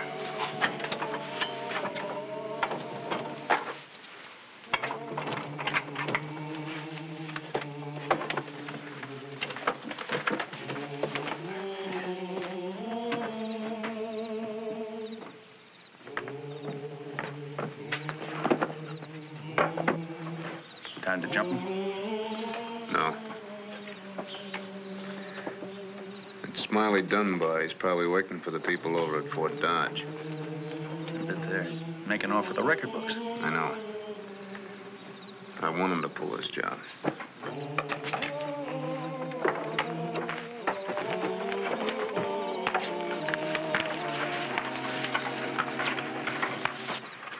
You can get your horse and follow him. Don't let him see you.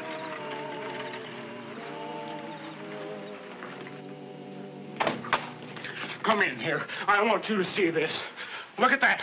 Robbed, stolen, all cleaned out. All the city and the county records gone. Look at it. Just look at it. I know, Mr. Mayor. You know? What do you mean you know? Well, Hal and I saw the whole thing last night. You saw it and you let him get away with it? Yes, sir. Why on earth would you... Mr. Kelly, Hal trailed him to Granger's store at Fort Dodge. Tarky Granger. Fort Dodge. It's a dirty political trick. Well, why are you wasting time? Get a posse and hit them quick. Shoot them down. Crack their skulls. But you get those records. That's an official order. All right. If you want Fort Dodge to win. I want them in jail. What is this now? Fort Dodge winning. Well, they made a bad move, Your Honor. Next, they'll try to doctor the voting books. Then we just let them, huh? Mm-hmm. And then we let them stuff the ballot boxes. Oh. And then we nab them, huh? Mm-hmm. I'll teach them to get into a political fight with Jim Kelly. Well, what if they hide the books? Well... Excuse me, Wyatt. Miss Edna Granger wants to see you at the Dodge House. Thank you. Miss Granger might give us an insurance policy on those books. No, Wyatt, Now, Mayor...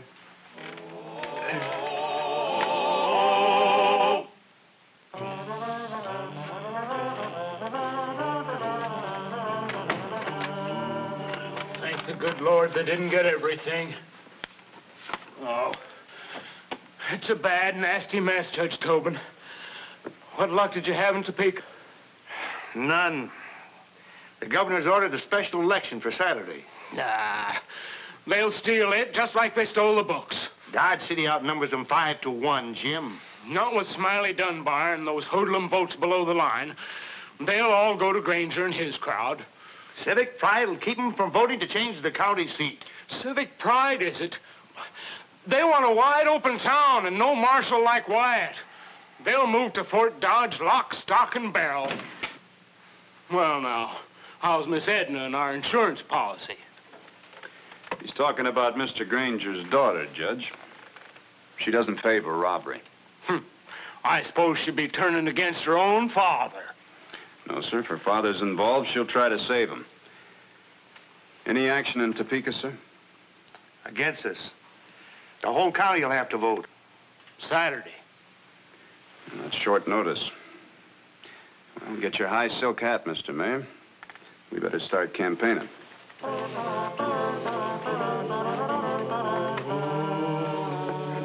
You tour the county until Friday night. Then make your big speech in Dodge. Kelly and Earp are too quiet. Well, what have they got to shout about? It's too good to be true. Well, you ask Dave. There wasn't a Johnny Law in sight. We're in, Mr. Granger. Those county records we got hold the election. Yes, I reckon. Edna, perhaps you'd better. Sure. Howdy, Miss Edna.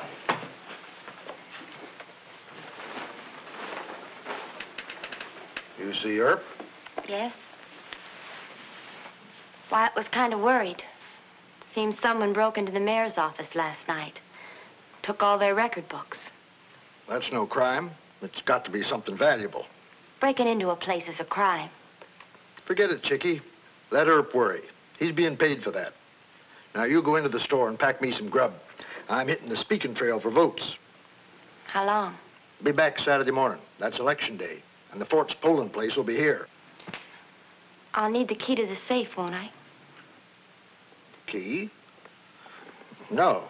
There's money enough for change in the cash drawer. All right, Papa. You always left the key with me before.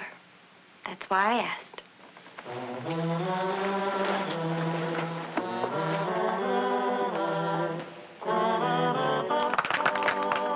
And I say to you, my friends, that Dodge City was ordained by the good Lord to be the metropolis of Ford County. If the seat of county government is moved to Fort Dodge, grass will grow in the streets of our town. Yay! If Fort Dodge wins the election, we'll soon have a bigger and a better Dodge City. Yay! And we won't have Wyatt Earp as marshal. And we won't have Jim Kelly as mayor. We won't have those three hypocrites, Tobin, Kelly, and Earp.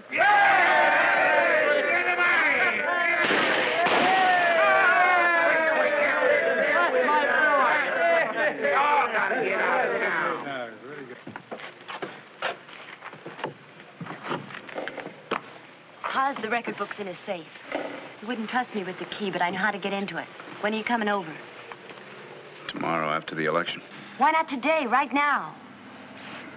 I want the ballot box. Well, that's not fair. You could get Papa into worse trouble. No, we can save you, Papa. If you'll help. Is that a promise? Yeah. Thanks, Wyatt. I'm still in love.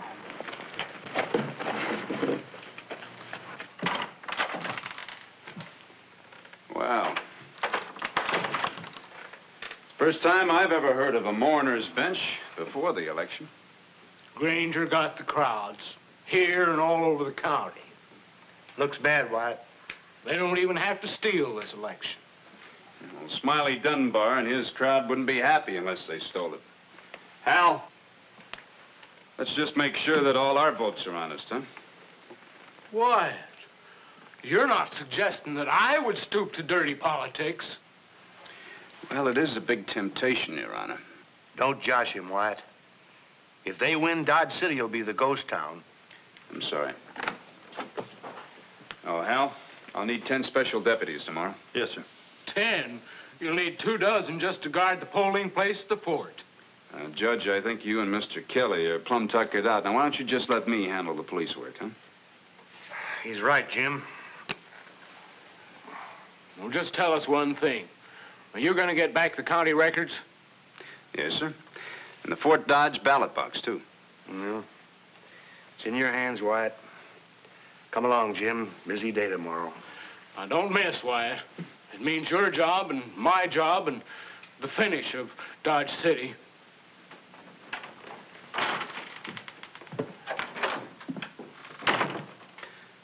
Now, the polls close at 7. That gives us a half an hour of daylight.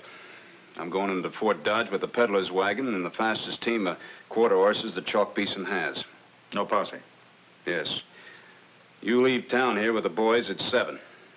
If I get in any trouble, there'll be gunfire. You just head for the sound of guns. Jim, no. Friend, if you want to read the fine print, step inside. We're in a hurry. Howdy, Big T. Howdy, Judge. Hi, Judge. Glad you could make it. Just a moment, Judge. Are these men residents of Fort Dodge? Lived here all their lives. Sorry, but we need their names and registrations. Lock them in a storeroom, boys. We're busy with an election. Now, does anybody else have any suggestions? I've had enough. You can't do anything until Wyatt comes. He'd spoil the whole plan. How did I ever get into this? You wanted to save Fort Dodge and us, but the wrong politicians took over. Wyatt says it. Hey, Your Honor, give us a hand. We've got a couple Indians out here that won't vote unless you say it's all right. Very well.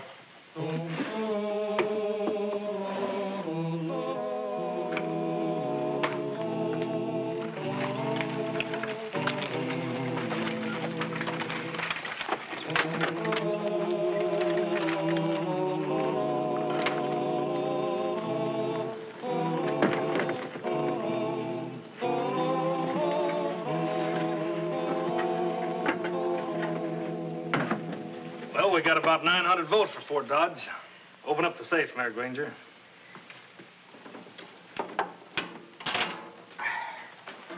Hey, what's the meaning of this? We're going to burn the county record books so they can't trace the phony votes. Well, that's stupid. If you win, you'll need the county tax records and city police reports. Who do you think's running this show? You or me? You're not going to burn these records. Take care of him, Dave. Stop it! You keep out of this. Lock him in the storeroom with the others.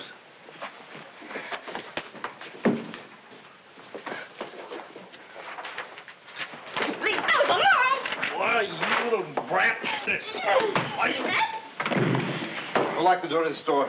But my father, he was... You'll be all right. Go on.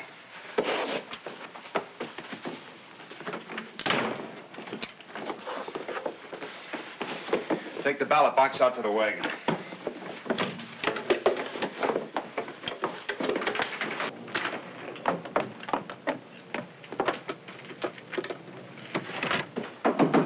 Smiley, open up. Smiley, open up.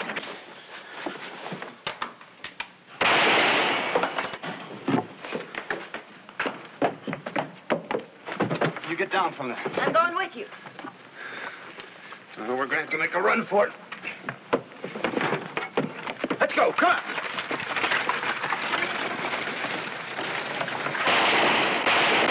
Out front, get the horses.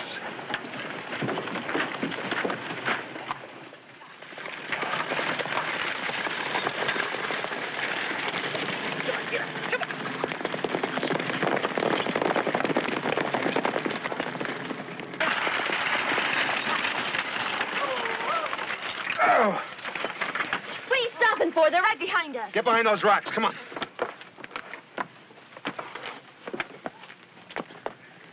Keep your head down.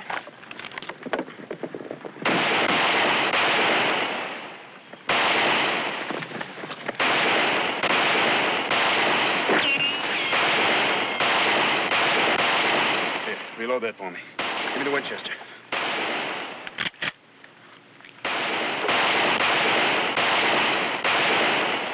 Why did you kill them? No need for it. Posse will be coming any minute.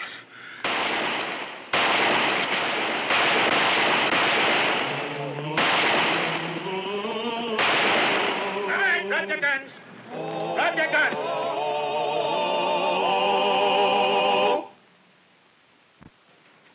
The accused will please rise. Mr. Dunbar, Judge Franklin, Mr. Rickard, you're found guilty of election fraud and sentenced to 2 years in the state penitentiary. Mr. Granger. Yes, Judge? Your daughter cooperated with Marshal Earp, and you yourself tried to prevent the destruction of valuable records. The court sentences you to 6 months in jail and will stipulate that you be paroled immediately. Adjourned? This way, come on.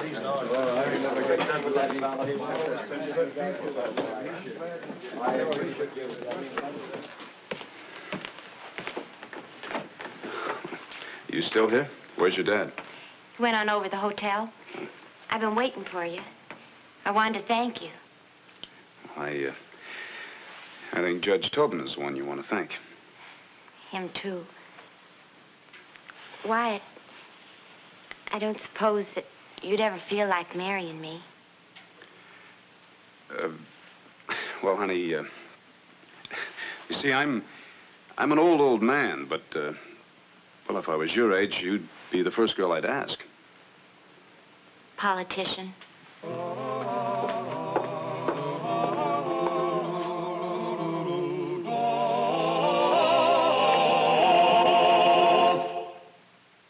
Well, he cleaned up the country, the old Wild West country. He made law and order prevail. And none can deny it, the legend of Wyatt forever will live on the trail. Oh, Wyatt Earp, brave, courageous, and bold. Long live his fame, and long live his glory, and long may his story be told.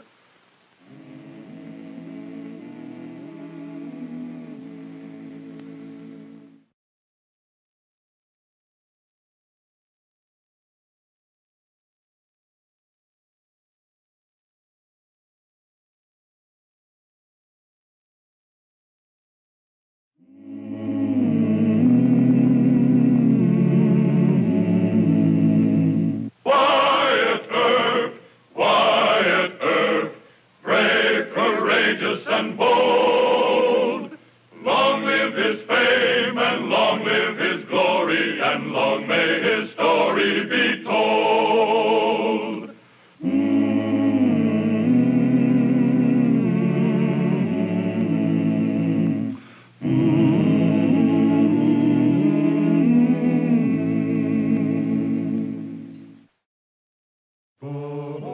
The great hiding place for Western outlaws was Brown's Hole. And as the historian Charles Kelly remarked in his book Outlaw Trail, it was the toughest outlaw hideout in the West.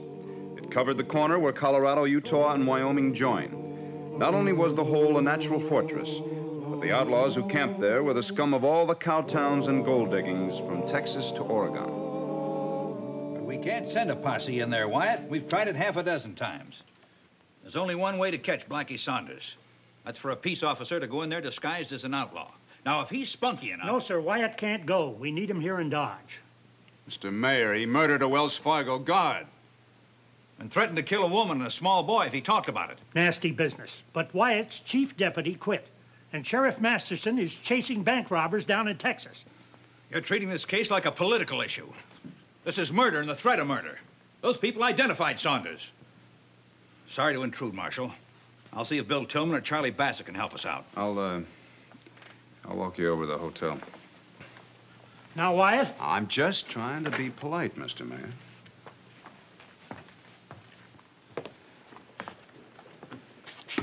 I didn't come out here merely as a representative of Wells Fargo.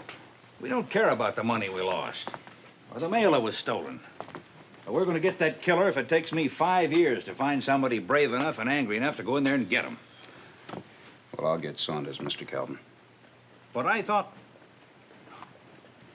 I might have known how you'd really feel about it. I didn't want to argue with Mayor Kelly. When word shouldn't get around that I'm making a long trip. Of course. You get me a railroad ticket to Rock Springs. I'll outfit there. Will you need any help? No. I know what Blackie Saunders looks like. I want to see that man on the gallows, and I won't rest easy until he does hang. I'll get the ticket. That outlaw trail ran from Robber's Roost in the south to Hole in the Wall up north. In the 70s and 80s, many a long rider with a price on his head and the shadow of the hangman's rope on his face joined other desperate men in what they called the last hideout. There's fear in the air. Death is everywhere in the Badland. In the Badland. And white are the bones lost among the stones of the Badland. Of the Badland.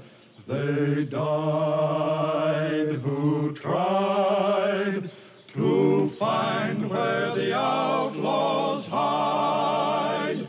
In the Badland, the Badland, the last hideout of the outlaw band.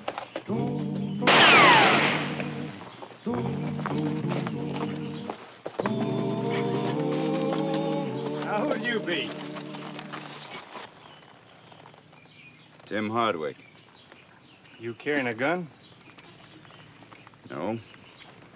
I pawned it for some chow. What are you doing up here? Well, you might say I was trying to hide.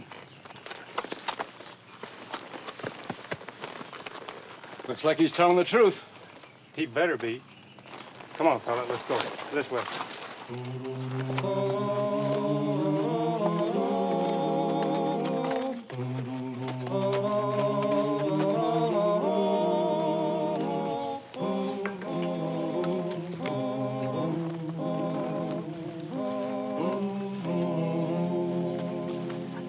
Nabbed him in the South Gully, Steve. Says his name is Tim Hardwick. New man in camp. Line up. Just the way we have to do things, fella. Yeah. Take a good close look at him. Any of you ever saw him wearing a star, just walk him off a couple of yards and shoot him. If you got any other beef against him, let's hear it. You ever been in Wichita? I've been in a lot of places. Oh, Yankee, ain't you? What of it? I don't like Yankees. Oh! I said the war was over. Put it away. You take that gun away from him, and I'll fight him. We got as many Yanks as Southerners in this hideout. There are no arguments about the war. That's a rule. Yes, sir. Any of you recognize Mr. Hardwick? I never seen him. Lineup's over. You hungry? Yeah, sure am. Hey, Skittles. Yeah? Got another belly to fill. Sure. Go on. Rest yourself. Well, thank you. Where are you running from? Oh, several places. Like a real long rider, you and your horse. We got a couple of rules if you aim to stay in camp. Yes, sir. We start playing cards or drinking, we check our guns. Sounds like Dodge City. Yeah. I heard about that fellow Earp's rule. You and him ever have any trouble? Nope. Go ahead, eat. Two more important rules. We don't quarrel with the small ranchers around the hole. They buy our cattle. And we keep away from Shotgun Gibbs. Shotgun Gibbs? Shotgun's a real peace-loving man. We stay away from him, he stays away from us. I had a run-in with Blackie about that. Oh, Blackie Saunders. You'll meet him. Mr. Saunders and Mr. Gibbs, they have a run-in? Wanted to. Blackie thought Shotgun was a stoolie. All Shotgun wants is to be let alone. And that's all we want, too. Shotgun don't give a hoot if we rustle every maverick on the Cherokee Trail. Well, you won't have any trouble from me, Mr. Logan.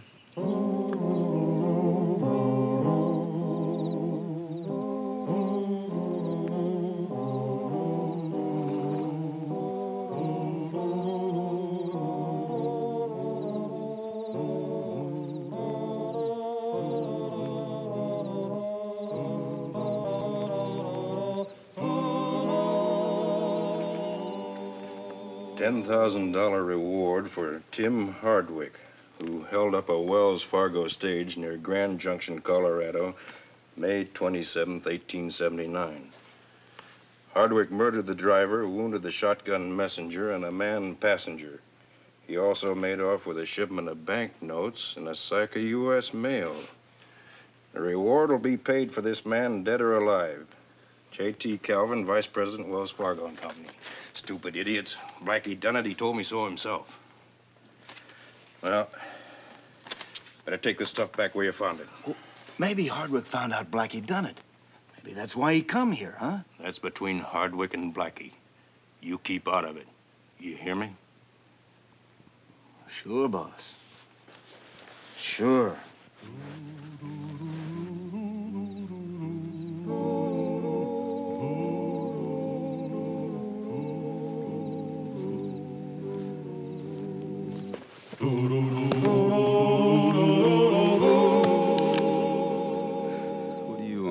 For picking pockets? You better get out of camp. I suppose you and Logan read the wanted poster, huh? Boss won't do nothing about it, but Saunders might. Such as? Such as turning you in for the reward. All right, I'm leaving. If I was you, I'd give Shotgun Gibbs' place a wide circle. And, I want my gun back. So I'll be a target for Saunders when he comes after me? Whether you hunt Blackie or he hunts you is none of our business. We just don't allow no personal grudges in camp. Sure.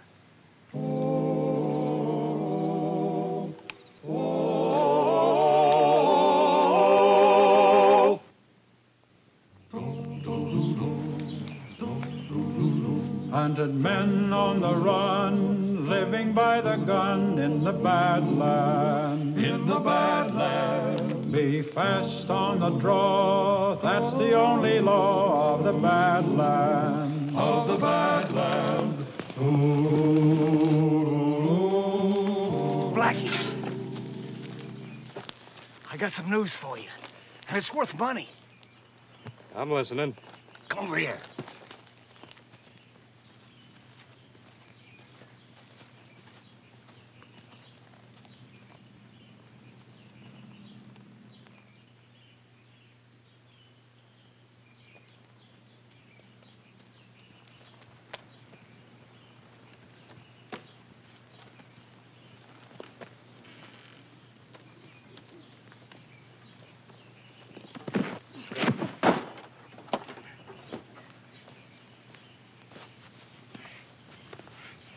Can't you read?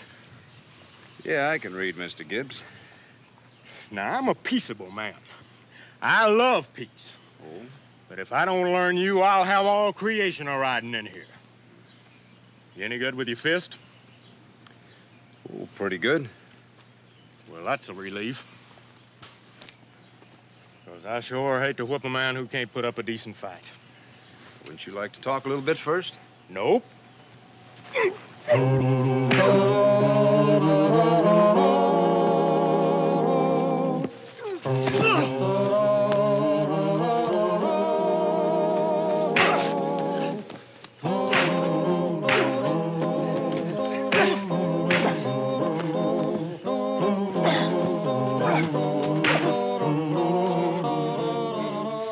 You're too darn fancy.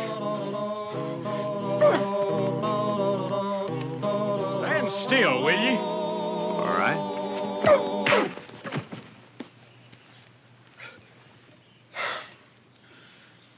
You're too darn good with your fists. Now, why don't you just agree to a little conversation, huh? I come out here to get away from talk.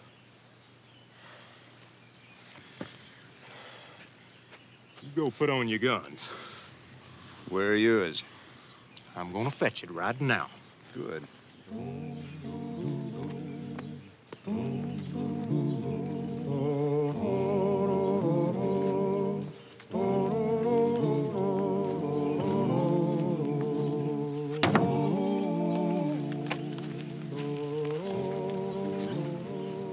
Ain't you got a 45? I like this. We'll shoot at my distance.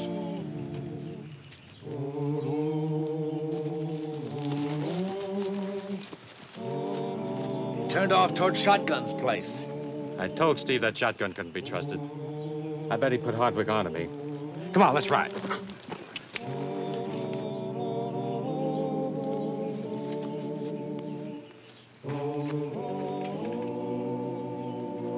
I'm taking unfair advantage, Mr. Gibbs. You can't do much damage at that distance with the shotgun. You stay where you are. When I raise my gun, you start a firing.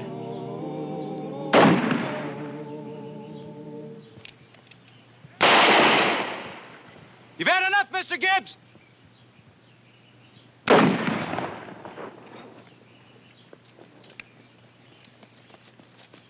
Now, look, you want peace? I'm a peace officer. Don't you hear me? I'm a United States Deputy Marshal. Let me see that pistol you shot me with.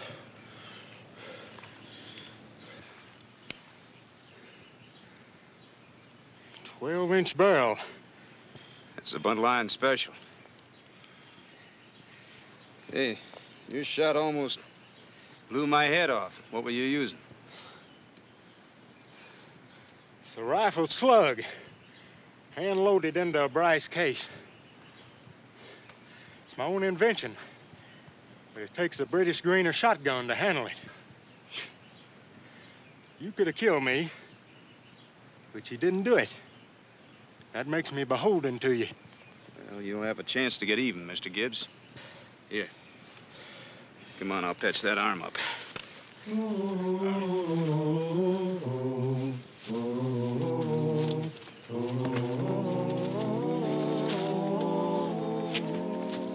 He's with Shotgun, all right.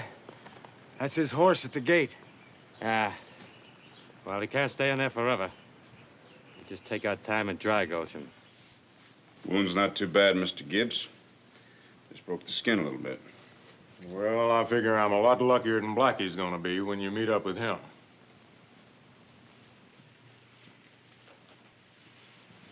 Threatening to kill a woman and a boy. I knew Blackie was a mean un, but I thought he drawed the line somewheres. Well, he didn't. So the law'll draw a line around his neck. Blast it. A man like me can't find no peace, no place. Kansas City, Abilene, Amarillo, Denver. I tried them all. Well, there's no peace without the law, Mr. Gibbs. That means argument, force, shooting and killing. Well, the law is force when you reason it out. Well, shouldn't have to be that way. No, sir, it shouldn't. But you just can't tell a fellow like Blackie Saunders not to rob and murder people. You gotta let him know that if he murders, that the law will... That's my mule, Roscoe. He's better than a watchdog.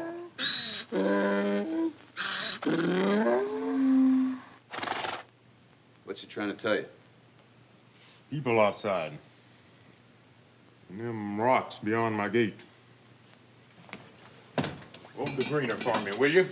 My fingers are a mite still. Well, you sit down, Mr. Gibbs. Oh? That's probably Blackie Saunders and a fella called Skittles. They think I'm worth $10,000 to Wells Fargo. Is that your back door? Yep. I'm going with you. No, you stay here. Logan trusts you. You'll be a lot more use to me later. To pay back? With interest.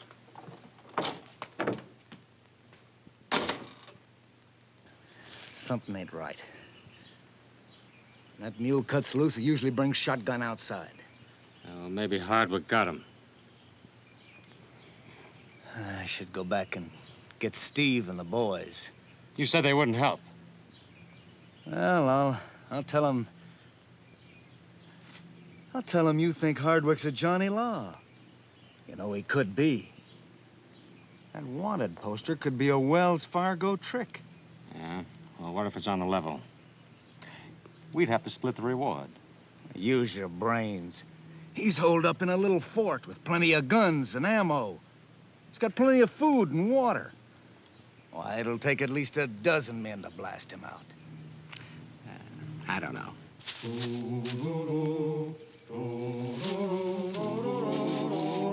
All right. Do it your way. I'm going back to camp. Oh, Skittles, you ain't going no place.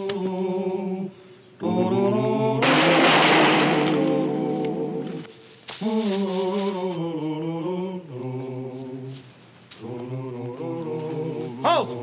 Halt!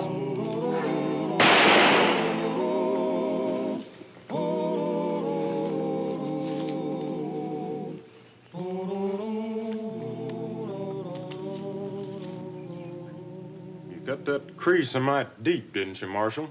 He's apt to be out a long time. Afraid so. You shouldn't have let Skittles get away. He's going to bring Logan and his boys down on us. I had no warrant for Skittles, Mr. Gibbs. Last time I shot at a man on horseback, the horse reared. I killed him.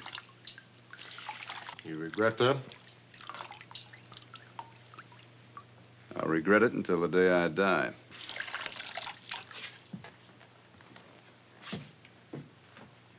Well, you're the first John Law I ever heard say anything like that. Maybe I can move him away from here before Logan comes. Yeah? What trail? Across the Red Desert? Guess so. Hang it all, there goes my piece again. No, sir, I ain't gonna let it go. I've been living and let live with them outlaws, and I intend to go right on doing the same thing. If Steve Logan comes here looking for you, you're gonna be on your own. I'm keeping my peace. And then he shot Blackie in the back of the head. Well, I run for my horse, and he yells, "Halt, halt," just like any John Law. Why, he even fired a warning shot at me. I tell you, he is a John Law. You think he killed Shotgun Gibbs, too? Why, sure he did. He probably pestered Gibbs for information and then shot him. The proof is, that old mule brayed his head off, but Shotgun didn't come out. Well, we'll find out for ourselves. Saddle and ride. You can't get away with this, Hardwick. If Wells Fargo named you for that job, that's your tough luck. I should hang for what you did, huh? Hey, what Johnny Law is going to come into this outlaw country after you? Could be maybe you won yourself. How about that? Yeah, how about that? Well, no peace officer would be that foolhardy. Well, I shotgun. Looks like Steve didn't waste any time. Stay where you are. Get up, Roscoe. I see him. Get up now. Peace. Huh. Steve Logan and his whole gang at my line fence out there. Oh. You know, I sure bless the day that I ever laid eyes on you. Look, if you're going to make a fight for it, why don't you make it in here? Why are you defending him, Shotgun? Him? I'm defending myself and the peace I used to have around here.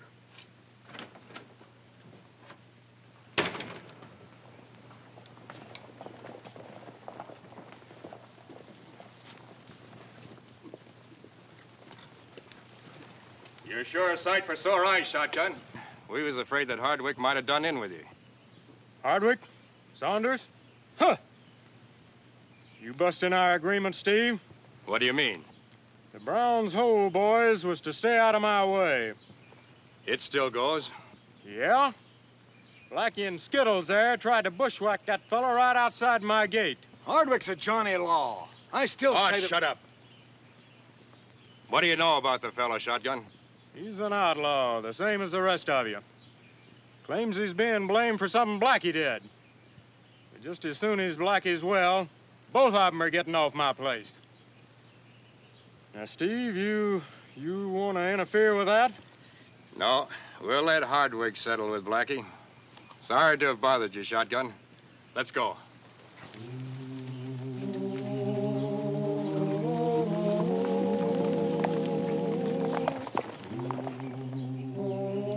You think you can make it to the railroad?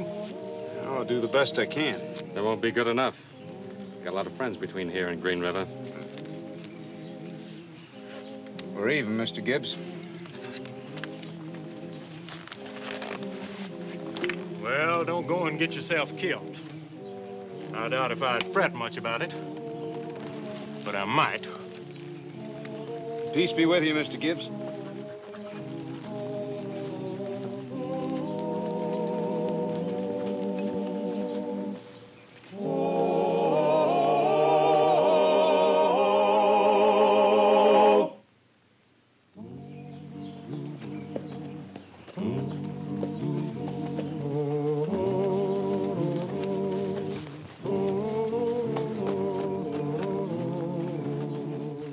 Mr. Gibbs, what happened to you? You start feeling sorry for Blackie here?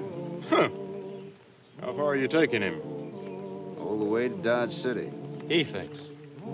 Well, I just believe I'll ride along with you a spell, Marshal.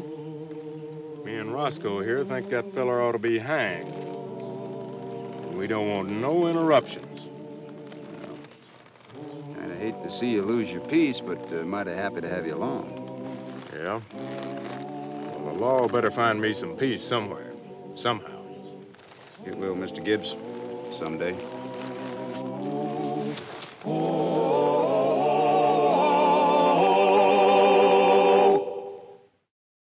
Well, he cleaned up the country, the old Wild West country. He made law and order prevail.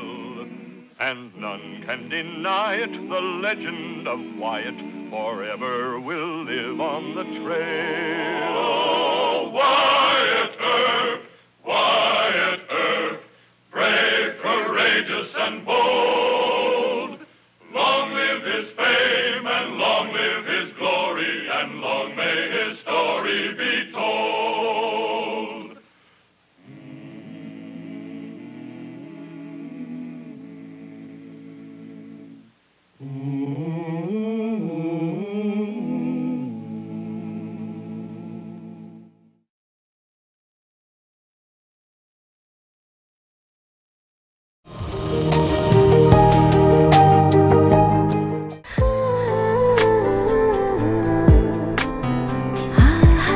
আপনি কিন্তু দেখতে যথেষ্ট সুন্দরী একজন মানুষ, দেখতে বেশ romantic, যেন শেক্সপিয়ারের নাটকের কোনো নায়িকার মতো। ভেবেছিলাম, কিন্তু আপনি তো পুরোটাই মর্মান্তিক। যে কোনো মানুষ আপনাকে দেখে মর্মাহত হতে পারে।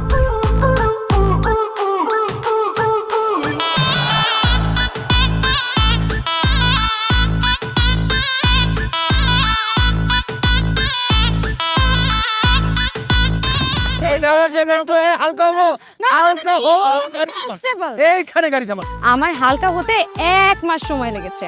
আপনার 1 মাস সময় লাগে? আমার হালকা হতে তো 1 মিনিট লাগে।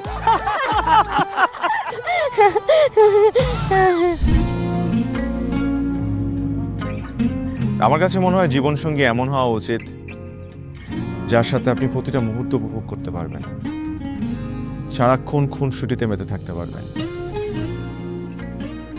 এবং তার মনে এমনভাবে বসবাস করবেন যে আপনার দিকে সে একটাবার তাকালেই বলে দিতে পারবে যে তার বেঁচে থাকার কারণই আপনি।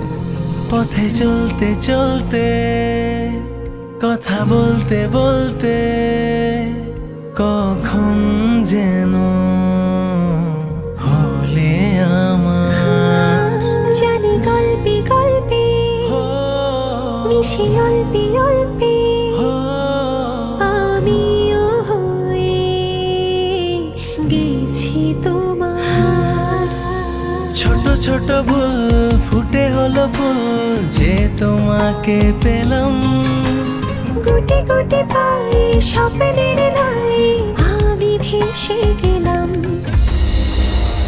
আপনি কি মনে করেছেন একজন মানুষ আমার জীবন থেকে চলে গিয়েছে এবং আপনি সেই সুযোগটা কাজে লাগিয়ে আপনার ফিলিংসগুলো আমার কাছে এক্সপ্রেস করবেন? আর আমি সেটা হ্যাপিলি অ্যাকসেপ্ট করে নিব, এই হচ্ছে আপনার বন্ধুত্বের নমুনা? রোদের পাখি তোর শহরে, আমার মনের স্বপ্ন ঘিরে, ওরে পাখি ওরে সারাক্ষণ। তোর শহরে বৃষ্টি হলে ভিজে আমার মন।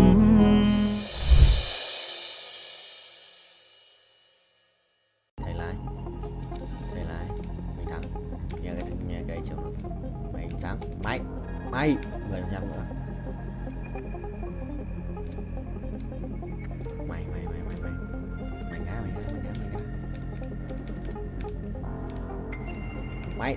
Mày ô, không được, đùa tao, xuống không.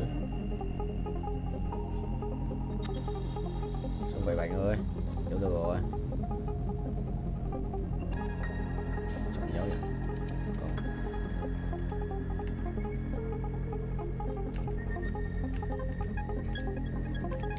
Không được rồi, mình lại lệch cái này.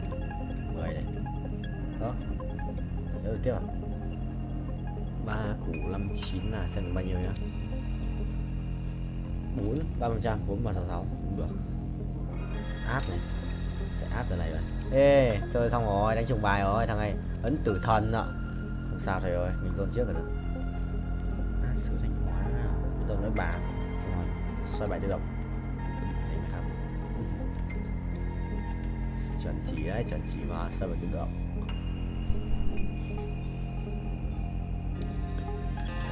Go. Bình Chi Linh gọi thầy ơi. Nhót không?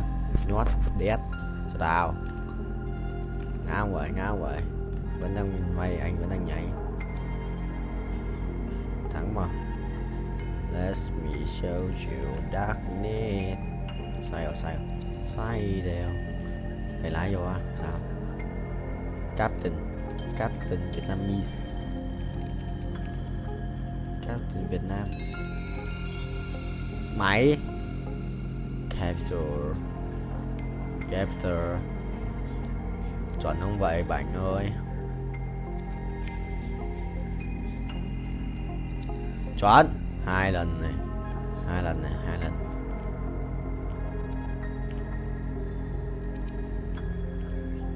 Đấy, không 3 lần. Lại nữa ta thể như thế. 3 lần này. 3 lần 1 lần là 4 này. 5 lần này. 5 lần. 6 lần. 6 lần. Được 6 lần. 5 lần. Rồi 5. Chuẩn đi. Ngon. Còn một cái cung xanh nữa. Đây đi.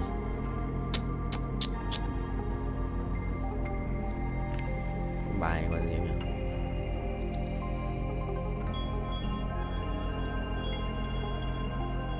Có bài là yêu đét. Long Vương à? Yêu đét sao còn nhiều máu đấy. Xuân vợ thầy chưa chạm đất 49 rồi. Xong lần này là quay một vòng rồi. Bình. Tại không ভালোবাসা সুন্দর, ভালোবাসাও সুন্দর। মানুষ নিজের অজান্তেই ভালোবেসে ফেলে।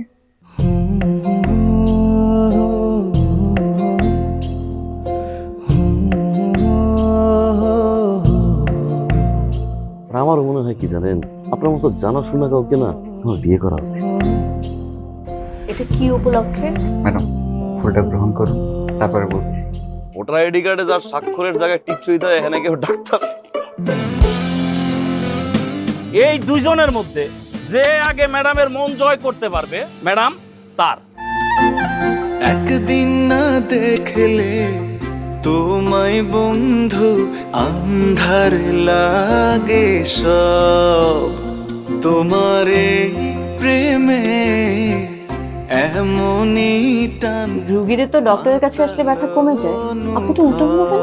আপনি কি উল্টা? তোমায় ছাড়িয়া যাব মরিয়া, তোমায় ছাড়িয়া যাব মরিয়া, যেও না বন্ধু আমার ভুলিয়া।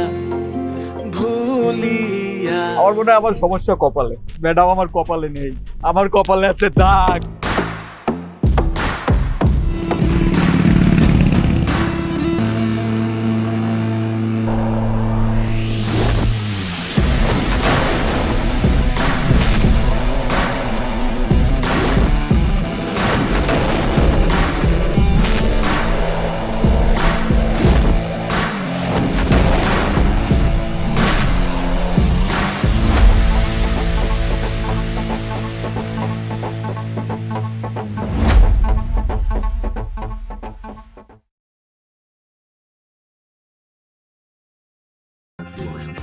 Rồi, bye bye. Nhà đi đâu à? Rồi, phải đùa có bài kiếm tiền. 36 thì kiếm 80 tỷ. Tăng 8 80 tỷ để vay 10 lần của chiến sĩ sinh hoạt kia. Của đây sinh cũng căng đấy chứ. Của 37 ta lợi dụng đấy. Ui, thua. Tận đại.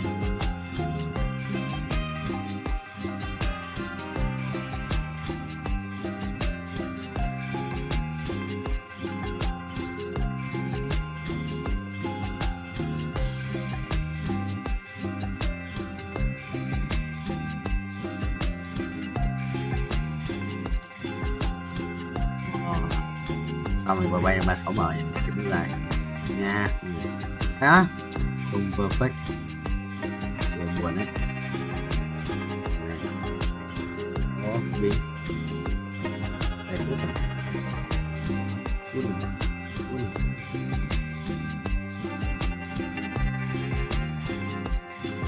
Chít rồi. Ui, không đấu à?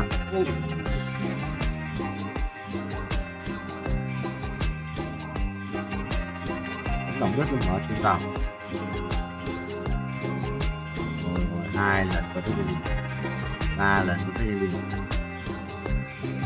4 lần, 5 lần, 22 tiền sắp được nước màu này, 39 tỷ năng lượng, dấu ngoài ở đây ạ, theo 1 tỷ năng lượng, dấu nhỉ.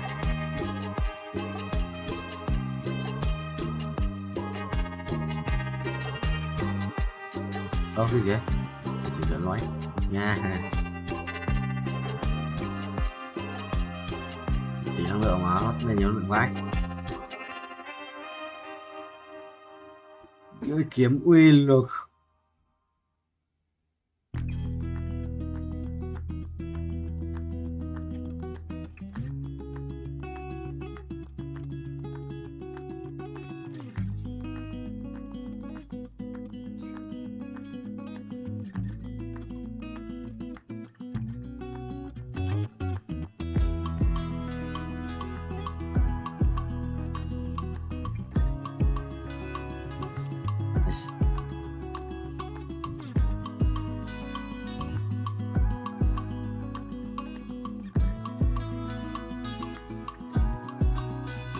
Ui. Bây giờ. Cút. Cút. Rồi.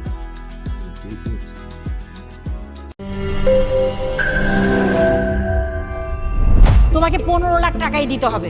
তুমি যদি দিতে না পারো তোমার বাবাকে call দাও। তোমার যত জমি জিরাত বাড়িতে যা যা আছে এগুলো বেচা হইলেও তোমরা আমাদের টাকা পাই পাই করে শোধ করবা।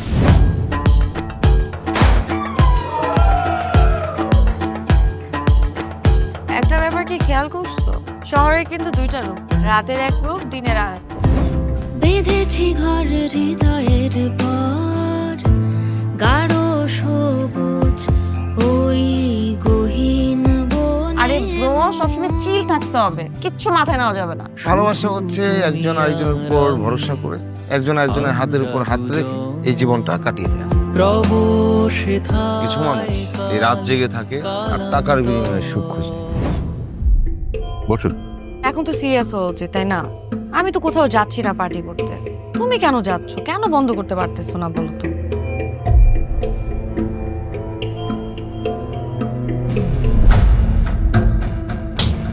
কার যে কোথায় সুখ সেটা তার প্রিয় মানুষটাও কখনো জানতে পারে না। পাশাপাশি তবু যাচ্ছি বিপরীতে, কাছাকাছি তবু যাচ্ছি বহু দূরে। Hi, you look good. Thank you.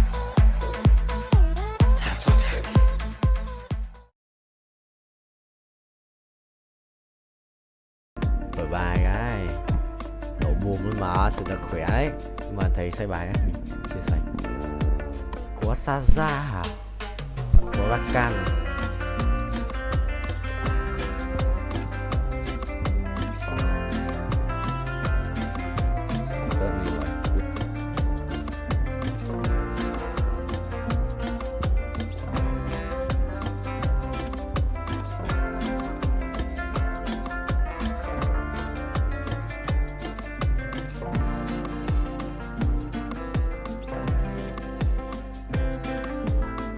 chọn thắng bại.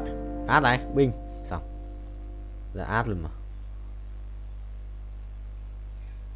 Sao có xin ra ấy, nhưng mà anh đéo dùng rồi.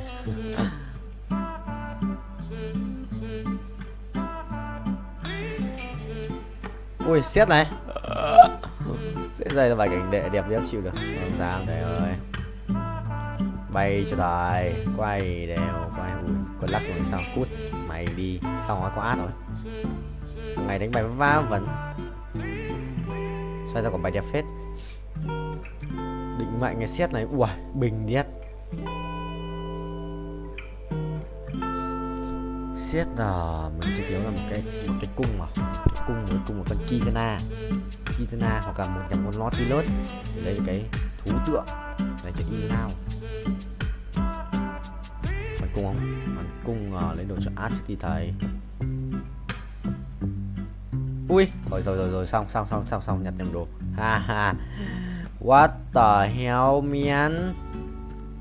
Nhặt nhầm đồ. Thế mà cũng đòi lái xe. Đùa tao à? Đùa tao không vậy. Thế mà cũng một cộng một ending trôn ngủ không? Trôn thầy không? Cinderella này cút, có một cút, đéo hiểu. Nhặt ngu đấy. Ngu đấy. Rớt ở đây. Rồi xong. Sao có thằng này đây nhỉ? Thì vậy có ai mà lại có cái thằng này đây nhỉ? Đúng rồi. À, mình muốn mà, cút. Nè. Xong. Chịu rồi, nhặt nhầm đồ, lỏ tắc ngủ nó máu nhỉ? Rồi xem đi. Thầy ơi, không bao nhận được cái gì? Có nhận không? Ở đây. Vòng quay may mắn, vòng quay vô cực. Anh 2 vòng à? Quay đều ra cái pet đỏ ấy đi, ra cái pet đỏ đó. Đi ra qua. Biết quay được vào pet Omega. Chịu rồi, tí vào lừa tao. Đi qua mà trôn, lại đi qua. Trôn tố bố. Đi trôn tao, đi xin à? Đi xin chọn không vậy? Rồi xong, bình. Xong, thắng. Không thắng. Suýt thắng. Quả phe bắn được phết nhưng mà suýt thắng thôi. Thầy bay tốc độ cao ấy. Bay tốc độ cao luôn.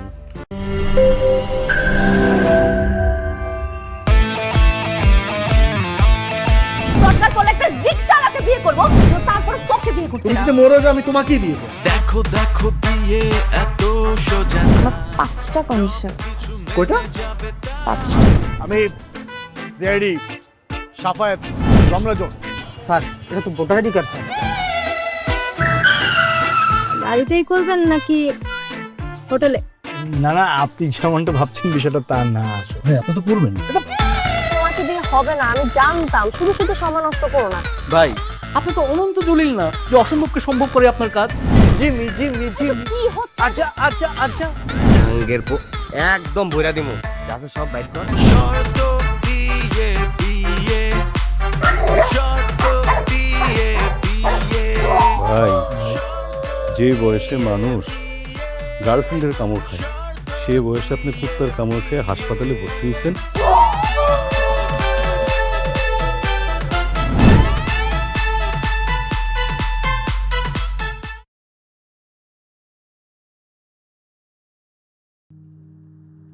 Anh biết là vay kỳ quỹ mà. Anh biết là nhưng mà không lãi là nhót mà. Đấy. Đấy mình lợi thì lợi nhuận. Biết rồi, anh biết mà. Lợi nhuận thì cũng cao nhưng lợi nhuận cao lỗ cũng cao mà. Đấy thì lợi nhuận bởi vì nó lợi nhuận cao lỗ cũng cao mà. Vậy mà mình vay ấy. Không tệ.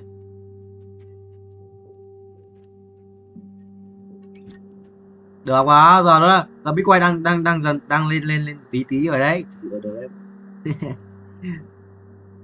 Nó đang lên tí rồi đấy. Anh phải lấy thằng lương đã. Không được. Không ăn cả không được cút đấy. Không được 50 đâu. Anh lo cái gì không? Lên nói không muộn, không kia 55 giờ 57 rồi. Sắp mà lên lại 70 thì tính. Và lên lại 70 thì bình ấy. Bây giờ mua từ bây giờ lên lại 70 giờ nhiều ấy.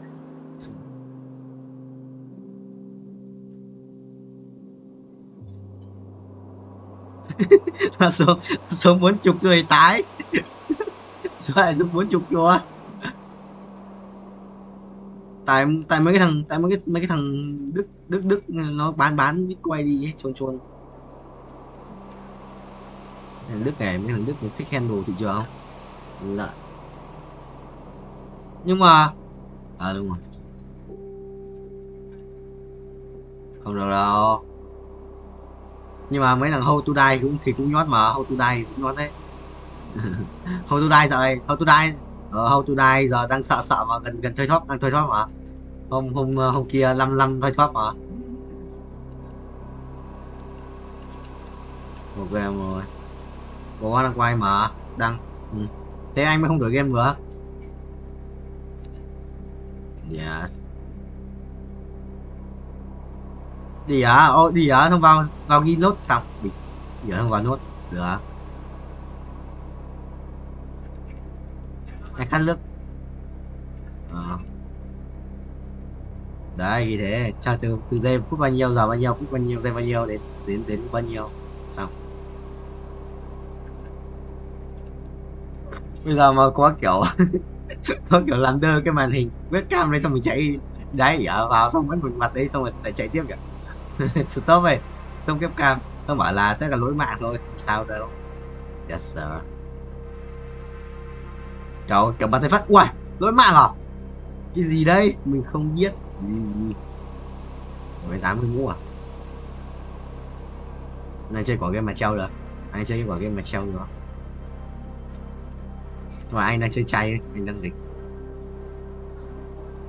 Launch into Space Simulator. Là Vũ quay lại à? Vũ không chơi War Zero nữa à? Em cái bạn mà Vũ mà. Tưởng em cái bạn mà Vũ rồi.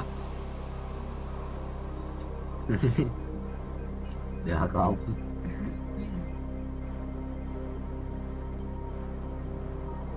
Yes. Cái hồi mà anh không uống nhiều ấy, anh còn ngồi im không cả đi đái cơ. Giờ uống nước nhiều rồi phải dậy đái vào.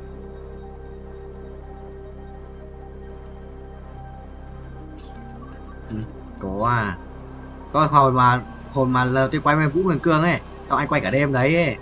Anh uống mỗi cà phê không uống nhiều nước thì anh không đái, anh ngồi bắt đến sáng. Có mấy 10 tiếng rồi.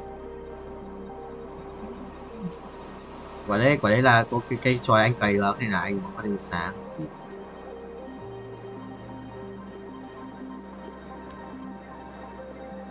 Gì broccoli Minecraft. Rồi sẽ quen thôi. Lắm rồi à.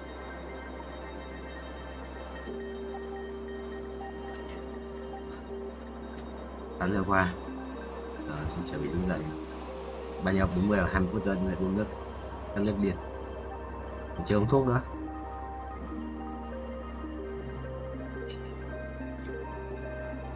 Yes. Quay nhiều hơn quen mà. Rồi quay chán tiền. Sao mấy anh còn không biết đánh cờ ấy, anh cũng chơi cái gì khác ngoài Roblox đâu, chỉ chơi Roblox thôi. Có biết chơi cái gì đâu. Đánh cờ nhanh mà, một trận 30, 40, 50 phút rồi, dễ. Từ lúc vào bài treo ví dụ mà cái game này nó bay được ấy, giới hạn chơi một game mà tầm 10 đến 15 tiếng một game, là chỉ được quay chung đấy là phải đổi game rồi cho nó bắt thế, nó không cho quay một game quá nhiều ấy.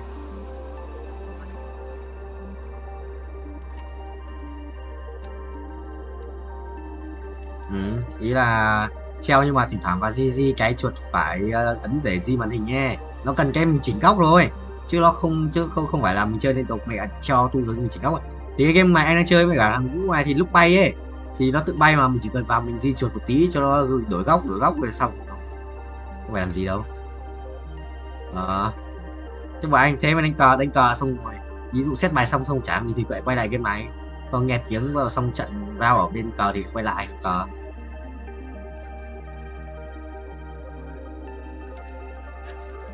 Phải thôi, phải lách thôi. Làm sao mà phải sao mà đứng được, làm sao mà chuẩn được, chuẩn chết, chuẩn mệt quỷ. Sao rồi còn bắt nói liên tục như thế, bây giờ anh mới nói nhiều, nói liên tục, quay gì cũng nói, không cái gì là không nói. Mới là nhiều béo vào, anh đã quay cứ nói lắm thế. Phải nói lắm đấy.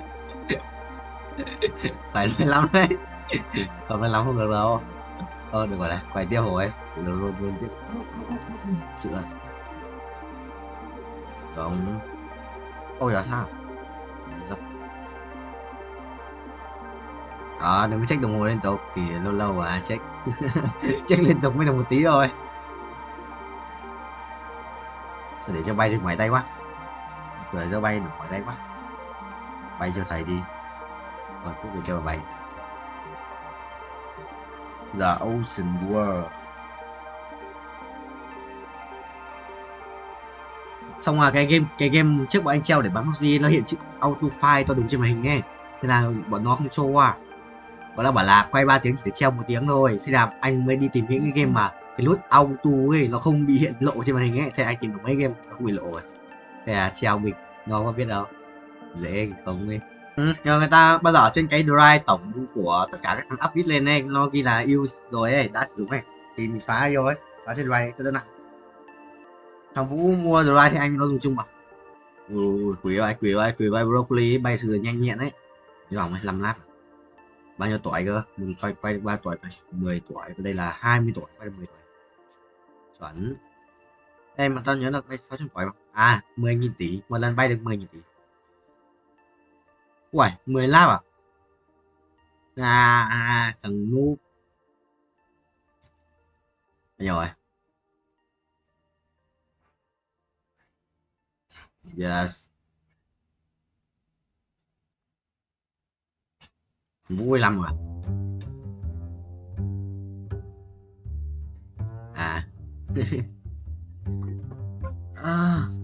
Rồi, cắn lên dương thôi. Cắn quá.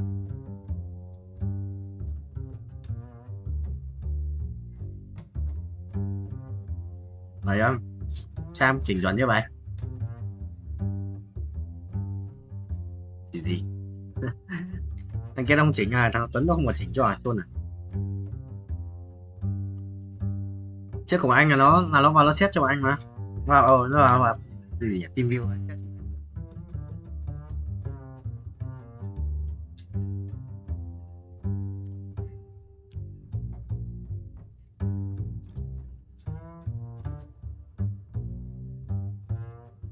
Cái hồi đầu ấy nó mới xét tao ấy, nó còn bảo tao là phải để đầu như nào thì chuẩn. Nó bắt tao hạ cam một tí xuống mà, nó tao hạ cam xuống mà để cho phần trên trống đỡ trống.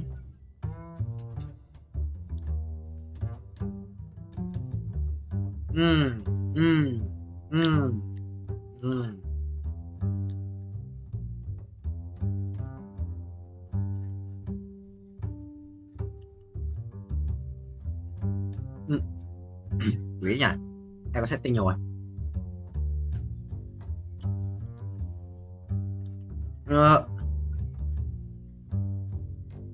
Camo bao nhiêu?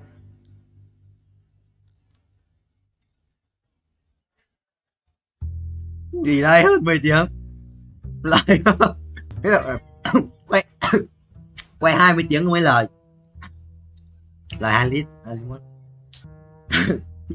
chọn không phải được tốt. Báo mẹ tuần 15